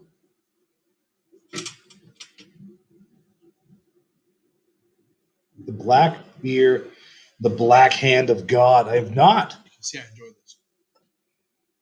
So there's still a little bit left in there. Yeah, that was yummy. I'm glad I got to try that. Thank you, sir. You're most Thank you, kind sir. You're welcome. I got another one from Hard Knocks I haven't had yet.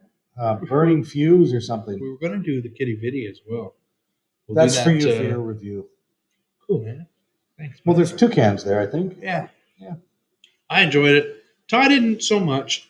I liked its bitterness and its straightforwardness. It held up to a cigar because of that bitterness, I think. My issue was I was expecting more coffee. I had already had a bunch of coffee stouts that week. I found cappuccino, like a sweet cappuccino on the finish, Not throughout, not at all, but on the finish. And that's why I like to pair with a cigar. I would like to find a backhand of God, Matthew. Are they available in town somewhere? Yeah, where do we get them? Java the Hutt.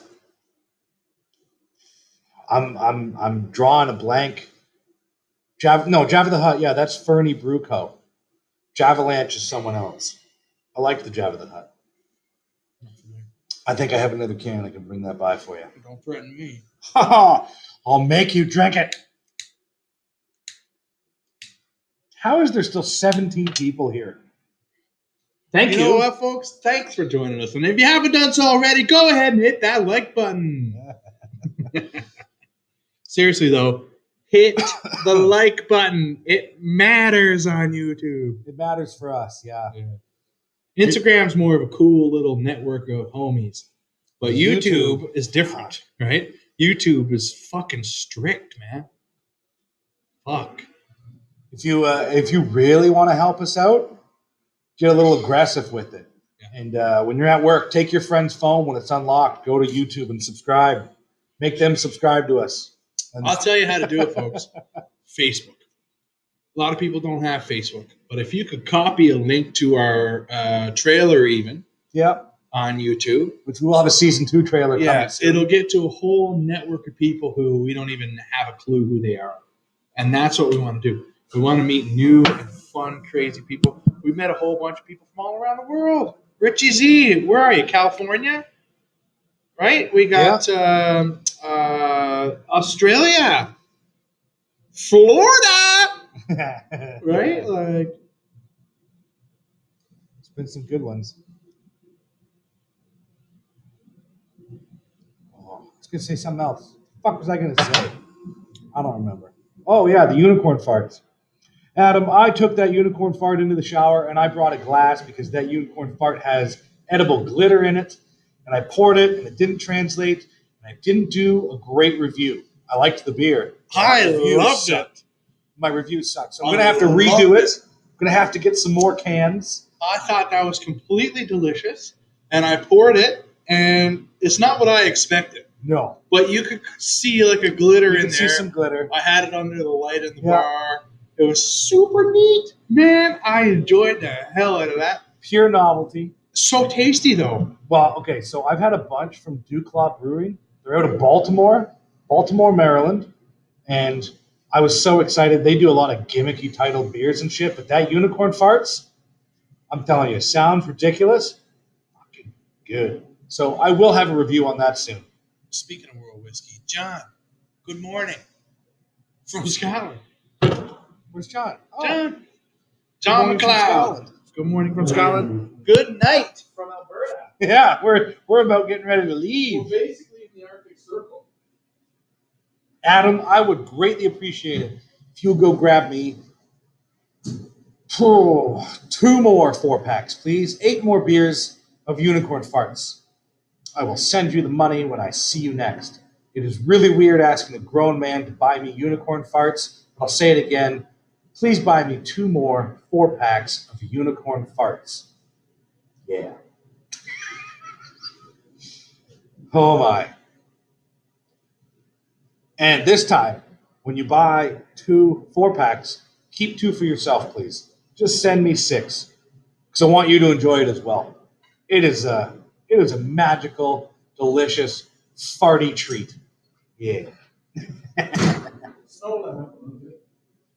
Barely. It's going to snow until 3 a.m. Oh, good. So I know I'm going to have a busy-ass day tomorrow. I'm inside tomorrow at the office. I'm usually on the move. Adam's going to go pick me up 8 more cans of unicorn farts. I told him to keep 2. Nice. Yeah, that's good stuff. For his trouble. I enjoyed it. I think you should pour it. I think you should. I think I'd be really interested to hear. And also, those Hefe that you got me is a new batch. Yeah. So not nearly as good. It's different. The original cans had the Hefeweizen Hefe in yellow, and now it's more of a chromatic, shiny yellow band. There is a difference in the 2 cans. Drastic. It may call the same, do you have but it's an different. old one? I do have 1 left. You're going to have to bring it over and we'll do it side by side, man. Yeah, we could do that. We're gonna do beer reviews on our channel. We do a lot of beer reviews. We could do that. Why Yeah. not? We could do anything. Do you want to see beer reviews? If you do, we'll do it. Yeah. Do you want us to include more beers? Do you want us to do a straight up cigar review where we'll talk about, hey, this is a Maduro wrapper, it's from Nicaragua. What do you want, man? We'll go to the Zen Garden and we'll record an episode there doing a cigar. Yeah, we're waiting We'll do for the the weather. first 1/3, second 1/3, last 1/3. That sounds great. If that's what y'all want, that's what we'll do. Boilermakers. Boilermaker to me is a beer with a shot dropped in Dropped the beer in and it, slammed. I don't do those. That's what I always grew up as a Boilermaker. So, Richie says, do it all. But I mean, for episodes, we got our little 10-minute episodes. We could do a cigar review, and we could record it for an hour and a half, and just cut it out to highlights. There's just a lot more fucking around. You know how long it takes to scrub a 1-hour video to condense it down to 10 minutes? Hey, man, we got to give the people what they want. Well, I guess so. Boilermaker pairings. Boilermaker pairings. I'm game. I'm not. Adam, that's not funny. That's insensitive.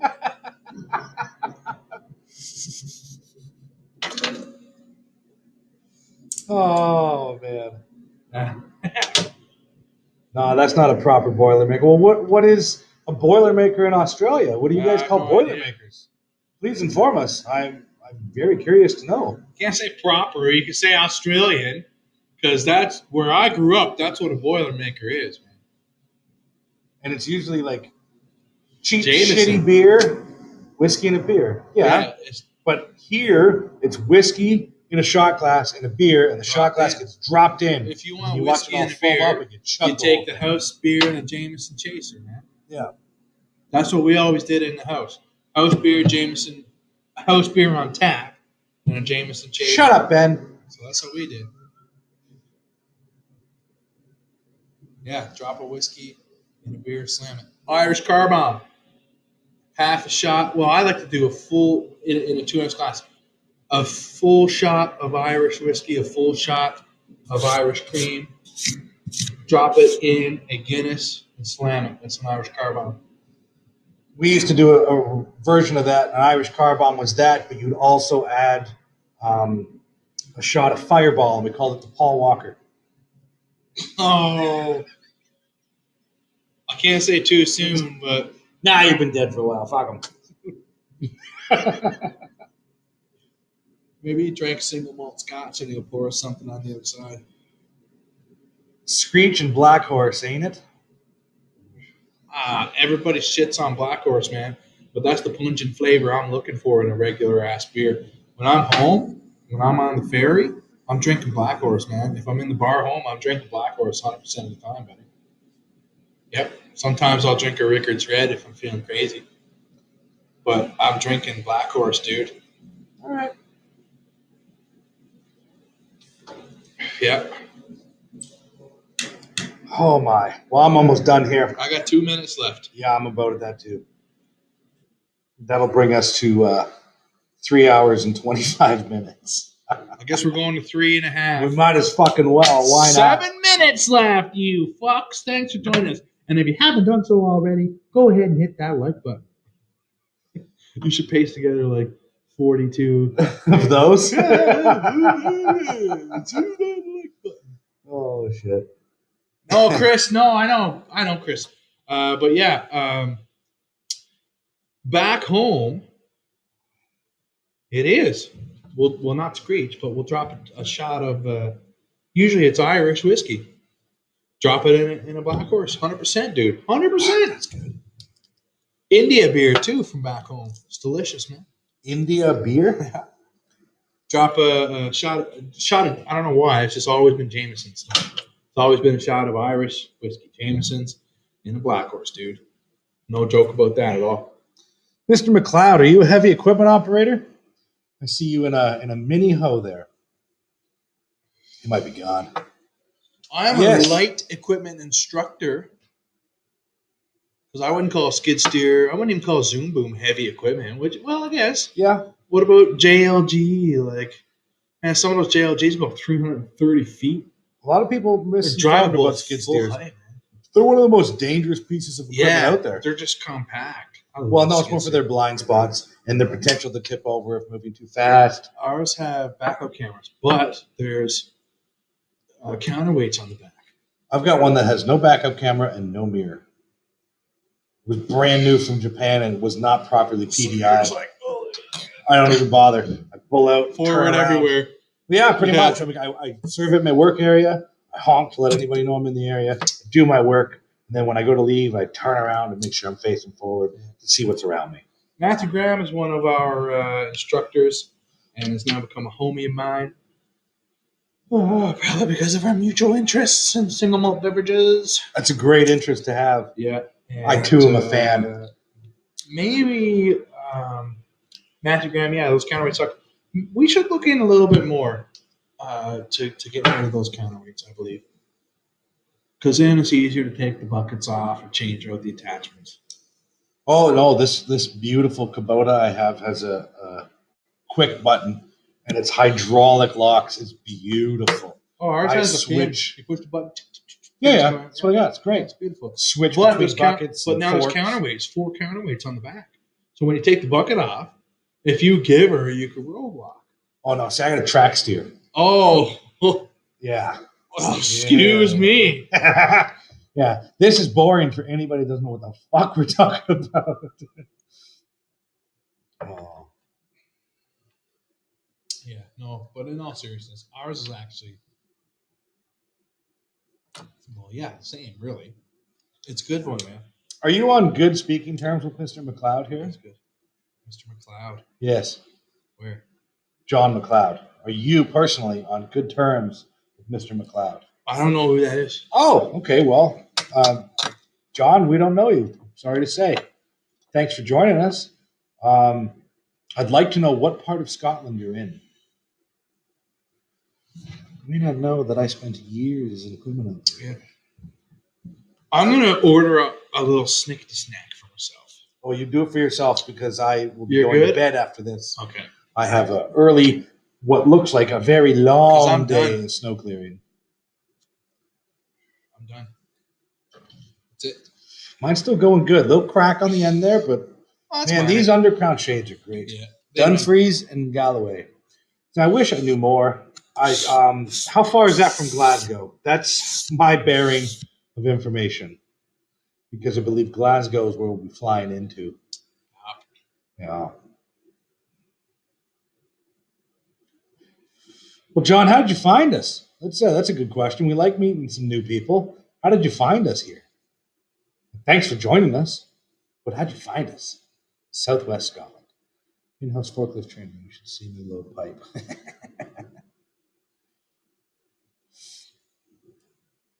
It is a joke. It is a joke. Pipe layer for years. I'm also interested in where in Scotland Mr. McLeod is from. I'm curious because we are planning. We're in the early stages of a planned trip to the great land that is Scots. Yeah, I can't wait. And it'd be nice to know a few people when we get there.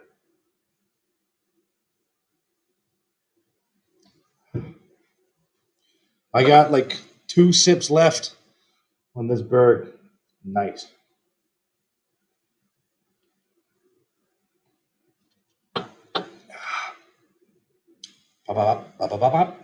Yeah, I'm done with that. So I'm going to cheers out. Boom. Yeah? Cheers, everybody. You're not going to pour one more. Nope. What? Yummy. Weird. Yummy. I think it was. I know what that is. Want a little sip? Yeah, I do. Yeah, for sure. Excuse me, everybody. Not just kill it all. There we go. Oh no! Why? I fucking should have known. Quick. It's good. We're fine. I ruined Ty's computer. I should have known. I'll buy a new one. Let's not let it come to that. You can't afford it. All right then. All my budget's caught up in whiskey. Yeah. That's going to be the end of that. Well, with that said, once again, cheers, homie. Cheers. Cheers to all you heathens that joined us tonight. We greatly appreciate it. Thanks for sticking around. congratulations to all those that won today. You're going to have to message Josh to remind us who won. On Instagram, yeah. Yeah. We have the samples On forward. Instagram. All the samples are ready to go. Look at these beautiful things. Already labeled, filled, sealed with paraffin wax on the top. No, parafilm. Paraffin, sorry, my bad. Ready to go. So, I got one little sniff. all right, well, let's get her done. Cheers, y'all.